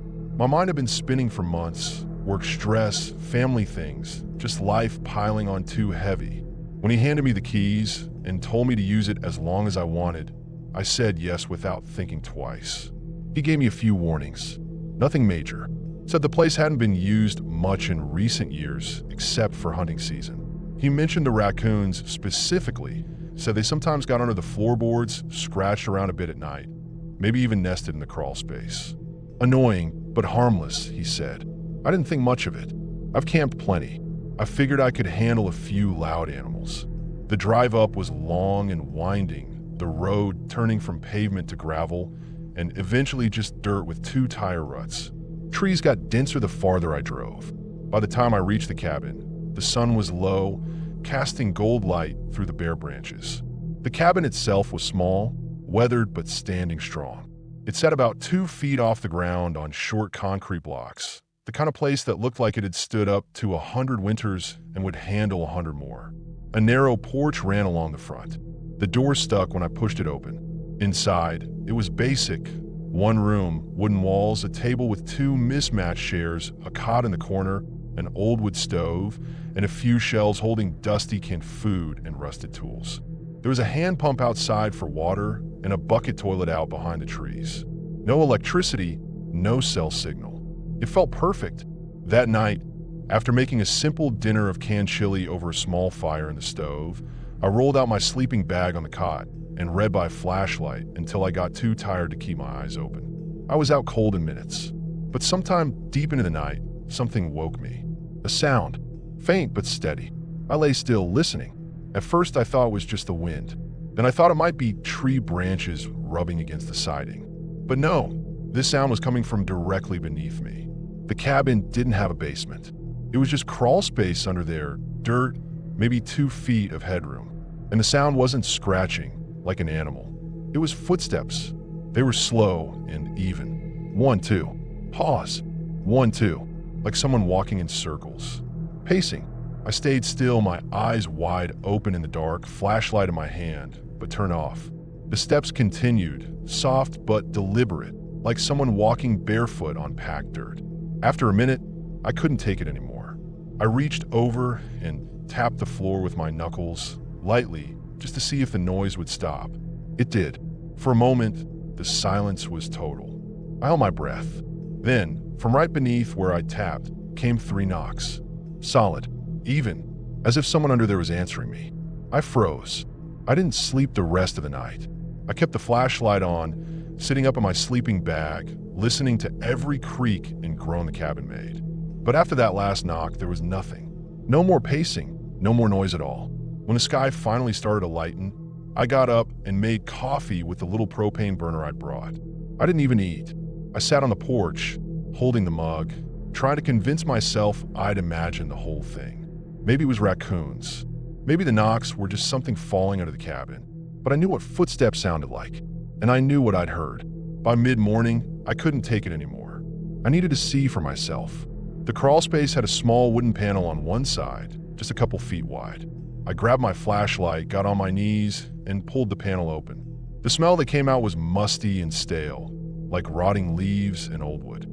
I ducked down and crawled in. It was dark and tight under there. I had to keep my head low to avoid hitting the beams.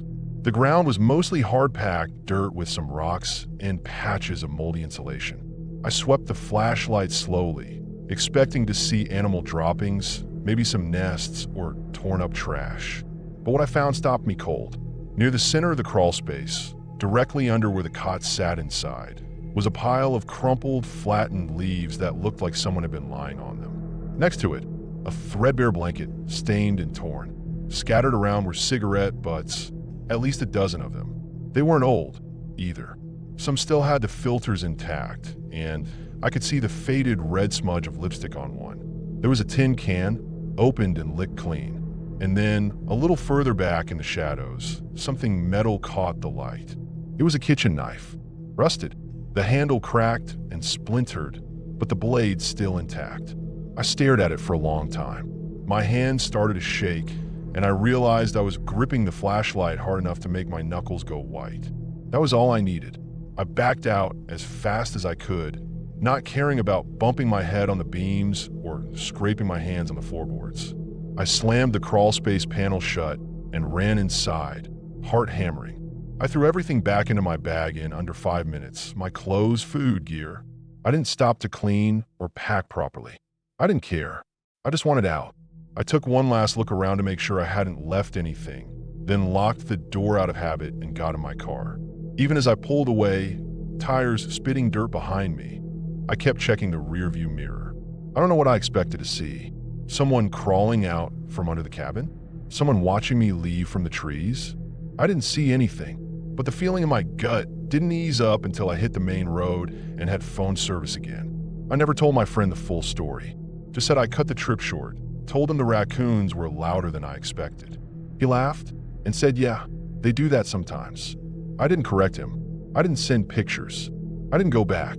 I thought about calling the sheriff's office in that county, telling them what I found. But what would I say?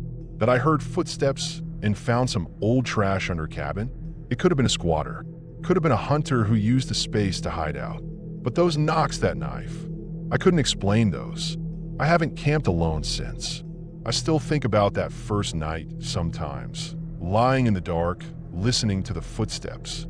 Someone was under there, walking in circles for who knows how long. And when I tapped the floor, they stopped, then knocked back. I didn't stay another night, and I never will.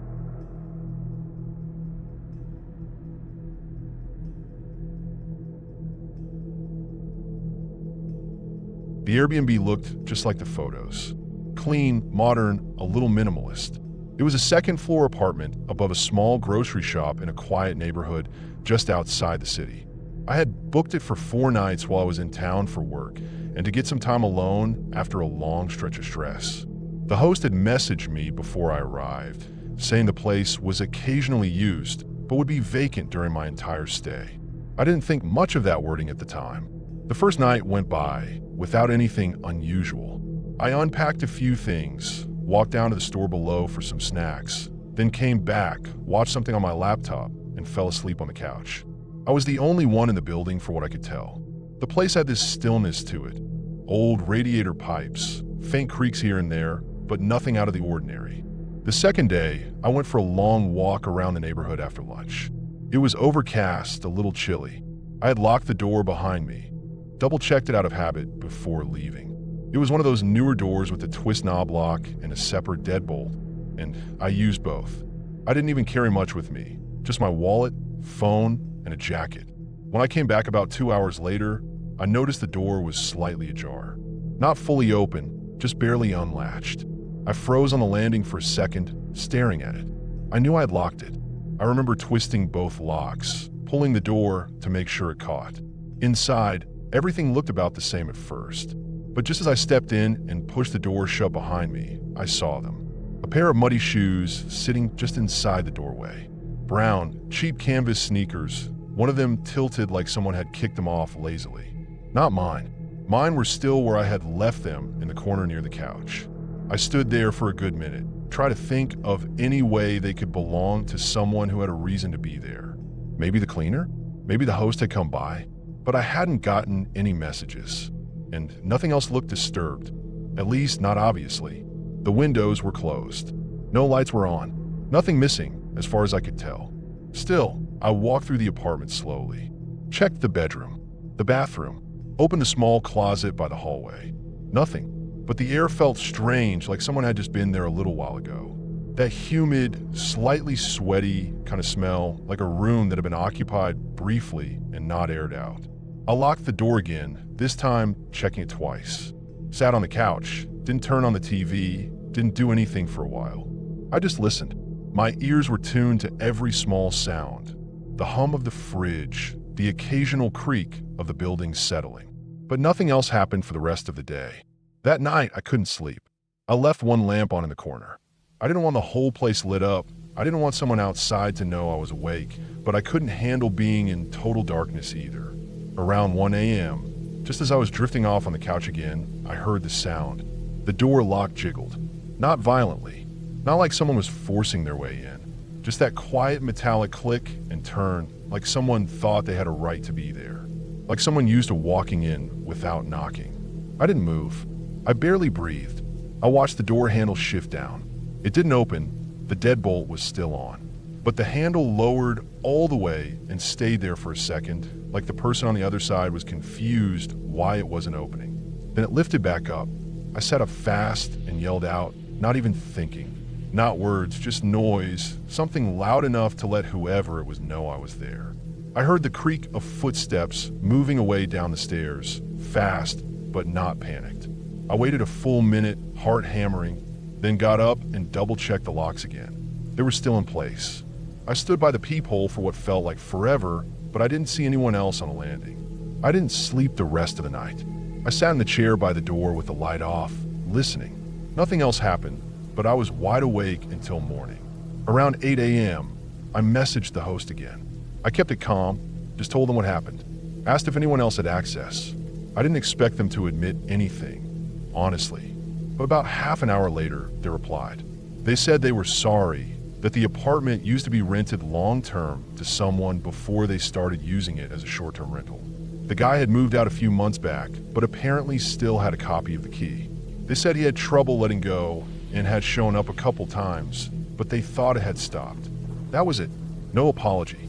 No offer to refund anything or come change the locks. Just he has trouble letting go. I didn't reply. I packed everything right then. Didn't even shower. Just threw my stuff in the suitcase, grabbed my jacket, and left. I didn't want to wait around to see if the guy came back. I kept checking over my shoulder the entire time I walked down the stairs and out to the street. I half expected to see someone watching from a window. I ended up booking a cheap hotel room across town for the remaining nights. Nothing fancy, but the kind of place where I could see the front desk from my door and where I knew no one else had keys but the staff. Looking back, there's a lot I could have done differently. Called the cops, confronted the host more directly, demanded a refund.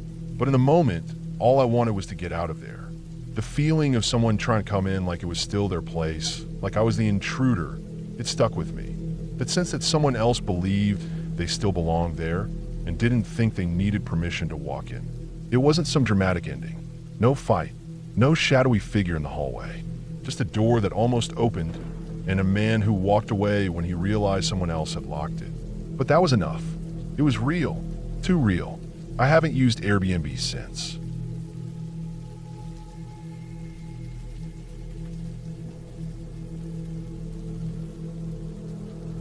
It was the first night at the cabin. We'd arrived late afternoon, me and two friends, after a long drive through the mountains. The place was deep in the woods, farther out than I expected. No neighbors, no cell signal, no sound but wind through the trees and birds calling out once in a while. It felt peaceful at first. We unloaded our stuff, got the firewood inside, checked out the rooms. The cabin was old, but not run down. Wood creaked a little when we walked, but everything else was solid. No Wi-Fi, no TV. That was the whole point. Just a weekend away from people, phones, everything. After dinner, we sat around the fireplace for a while. Played cards, ate some chips, had a few drinks. Around 10, we killed the lights and got ready for bed. There were 2 bedrooms and a pull-out couch in the main room. I took the couch. I remember lying there under the thick wool blanket, staring at the ceiling beams and listening to the soft crackle of what was left in the fireplace. No moon that night. When we turned the lights off, it got really dark, like full black. You couldn't even see your hand in front of your face. I started drifting off, just beginning to slide into sleep when I heard 3 knocks. Loud and slow. They came from the back door. Not a window, not the wall. The back door. Just 3 knocks, then nothing. I froze. I didn't sit up right away. I just lay there staring into the dark, trying to be sure I'd really heard what I thought I heard. A second later, I heard one of my friends shifting in the next room, so I knew I wasn't the only one who'd heard it. No one moved. No one called out. We just waited. It was dead quiet outside. No footsteps. No rustling.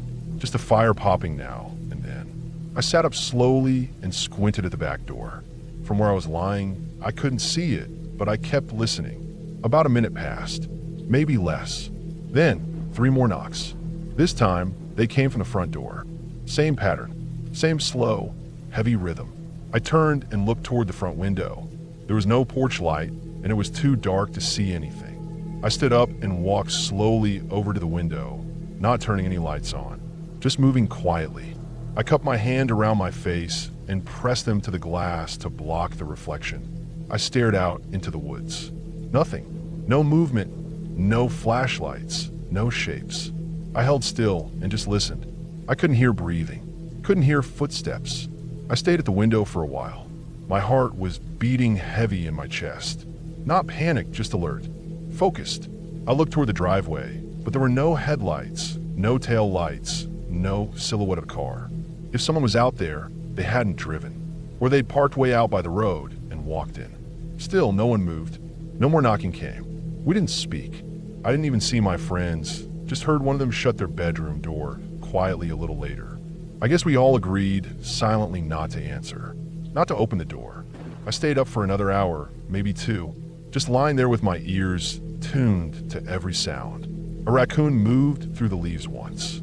I heard a branch snap out by the trees, but nothing came close again. Eventually, I drifted off. In the morning, we got up early. None of us said anything at first. We just moved around the kitchen slowly, making coffee and toast, each of us avoiding eye contact. After a while, we stepped outside. That's when we saw the footprints. They were all over the dirt around the cabin.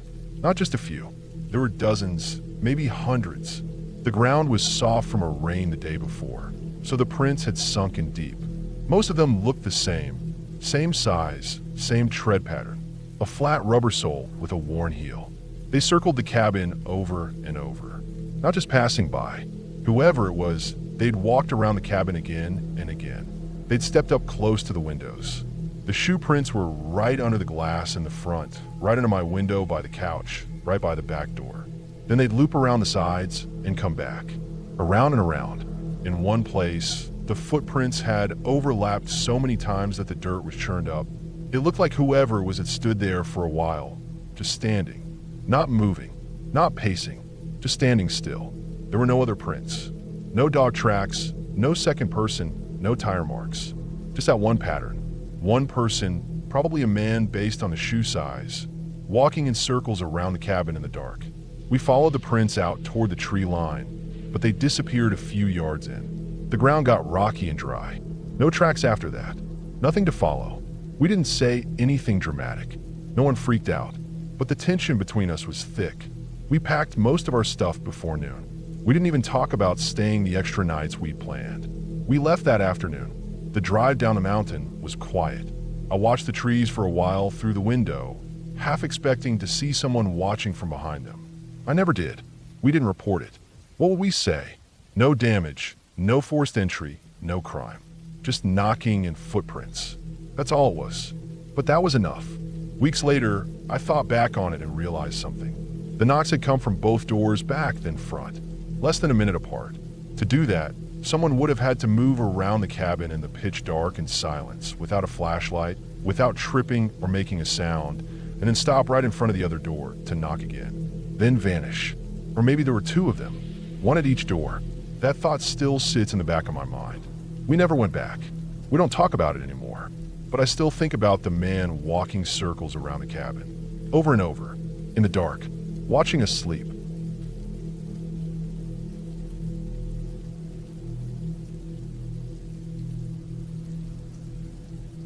I booked the cabin because I needed to get away from everything. No phone, no work emails, no people. Just trees, a lake, and silence. It was late September, just cold enough that the bugs were gone, but the snow hadn't started yet. I found this small place through a rental site, a single-room cabin tucked about 50 yards off a narrow trail that circled a long, still lake in northern Wisconsin. No other cabins in sight, just woods pressing in on every side. The lake was glassy and still, and I could see leaves drifting down into it like little pieces of burned paper. I brought a cooler full of food, a hatchet, a good knife, and a few books. I didn't plan on talking to anyone for the entire week. The first day passed exactly how I hoped. I sat on the dock for hours with my feet in the water, cooked some ramen on the little propane stove, and read a few chapters of a book I'd started twice before but never finished. It was quiet, so quiet made my ears ring at times. I kept thinking I could hear someone talking far away, but it was always just the wind or maybe a loon out on the lake. At night, I made a fire in the stone pit behind the cabin and watched the stars until I couldn't keep my eyes open anymore. It was the kind of night I'd been craving. The second day, I noticed him. It was late morning, around 10. I had just come back from gathering some dry sticks to restock the woodpile when I saw him through the trees on the trail that ran maybe 20 feet from the front of the cabin. A man, middle-aged, scruffy beard, maybe early 50s. He had a dark backpack, looked worn and kind of slouched under the weight. He walked with a steady pace, not fast, but with a kind of rhythm to it. He didn't look at the cabin, didn't glance around. He just kept walking. His eyes were locked straight ahead. I figured he was just a hiker, someone doing a loop around the lake, maybe a few days into it. It made sense. The trail was public. But then, an hour later, I saw him again. Same man, same pace, same pack. Still didn't look up, still just walked past like the cabin didn't exist. That time I watched longer, thinking maybe I'd see where the trail bent and wrapped back, but he just disappeared between the trees, and I never saw him turn or come back the other direction. I told myself it could still make sense. Maybe there was a loop I couldn't see. Maybe he circled the lake more than once. But something about it stuck with me. The exactness of it. Same rhythm, same posture. Like watching a video repeat. At dusk, he came by again. I was inside cooking rice and beans, and just happened to glance out the window, and there he was. Still walking, still forward, same way. No flashlight, even though it was nearly dark. No change in pace, like he could see just fine. He passed, and I held my breath until he was gone from view again. This time I didn't try to make sense of it. I slept with the hatchet that night, just on the floor by the bed. I told myself I was being paranoid. Just some guy, probably a bit off, probably harmless. The woods attract those kinds of people. I've always known that, but still, I didn't sleep well. Every twig that snapped outside felt too close. I didn't light a fire. I didn't want to draw attention. The next day, I didn't go out at all. I stayed inside with the door locked and only went near the windows when I had to. I used the cooler water sparingly. Around the same time, just before 11, I heard steps on the trail. I didn't even look right away. I just listened, heart hammering in my chest. Then I cracked the side window curtain just an inch. And there he was. Again, same man. I could swear he hadn't changed his clothes. Same dark jacket, same sagging pack. His face didn't move. His pace didn't change. I watched until the trees swallowed him up again. That was the fourth time. After that, I didn't even try to talk myself down anymore. Something was wrong. I didn't have any signal, so calling anyone wasn't an option. The trail was the only way back to my car, which was parked 3 miles away at the end of the access road. I wasn't about to take that trail, not while he was still out there. And if I tried to cut through the woods, I could get turned around. I wasn't stupid. I had no GPS, no map, and the trees all looked the same. That evening, I put a chair by the window and watched. I didn't cook anything that gave off a strong smell. I barely moved. I waited for the 5th pass. He didn't show up until nearly dark. This time I watched closer, and something felt more deliberate, like maybe he was walking slower, like maybe he was looking a little more to the side, toward the cabin. Not turning his head, but something in his posture was different. He didn't stop. He never did, but it felt like he wanted to, like he was thinking about it. I didn't sleep that night. I sat with my back to the wall, hatchet in my lap, listening to every creak of the cabin. The wind came up strong around midnight and slammed a loose shutter against the wall, and I almost jumped out of my skin. Every time I blinked, I imagined footsteps outside. I kept picturing him standing just past the trees, just beyond the circle of dark, not moving. By the next morning, my last full day, I was jumpy and exhausted. I wanted to pack up and leave, but I couldn't bring myself to go out. The trail felt watched. Like the moment I stepped onto it, I'd see him walking toward me. So I waited. I kept the chair by the window. This time, I had the hatchet right on the table beside me. I planned to watch him pass one more time, just to make sure he was still just walking, still heading in the same direction. If he went by again, I figured I'd leave at dawn the next morning, as soon as the sky started to turn. But he never came. I watched the trail for hours. Noon passed. Then, mid-afternoon, the light started to thin, and still nothing. The trail was empty. The leaves kept falling, but no footsteps came. At first, I felt relief. Maybe he was gone. Maybe he had finally walked far enough. Maybe he wasn't looping at all. But that feeling didn't last long, because the more I stared at that empty stretch of trail, the more I wondered, why didn't he come by? Did he stop walking? Or did he step off the trail? Was he closer now? As night came, the feeling got worse. The silence didn't feel peaceful anymore. It felt like holding my breath underwater. I couldn't see anything past the first line of trees in the dark. I didn't light a fire. I didn't even turn on a lantern. I just sat on the floor with my back against the bed and listened. At one point, I thought I saw something move in the trees. Just a shift of shape between the trunks. But I blinked and it was gone. I didn't sleep at all that night. I kept my boots on. I kept the hatchet tight in my hand. I waited for the sound of footsteps on the porch, for a hand on the door. But it never came. When the sky finally started to turn gray the next morning, I didn't waste time. I grabbed my pack, didn't even eat breakfast, and stepped outside. The trail was dead quiet. I walked fast, every step feeling like it echoed too loud. I kept looking over my shoulder, expecting to see him behind me, walking with that same pace. But the trail stayed empty. I made it to the car in less than an hour. My hands were shaking when I unlocked it. I didn't look back once. I didn't want to know if anyone had followed me. Even now, weeks later, I still think about him. That steady walk, that fixed stare, the way he passed by at the exact same pace, again and again. I looked at maps since. That trail doesn't loop. It just wraps halfway around the lake, then dead ends in thick forest. There's no way he could have come back that many times without me seeing him return. And I never did. I think that last night, he didn't stop walking. He just stepped off the trail,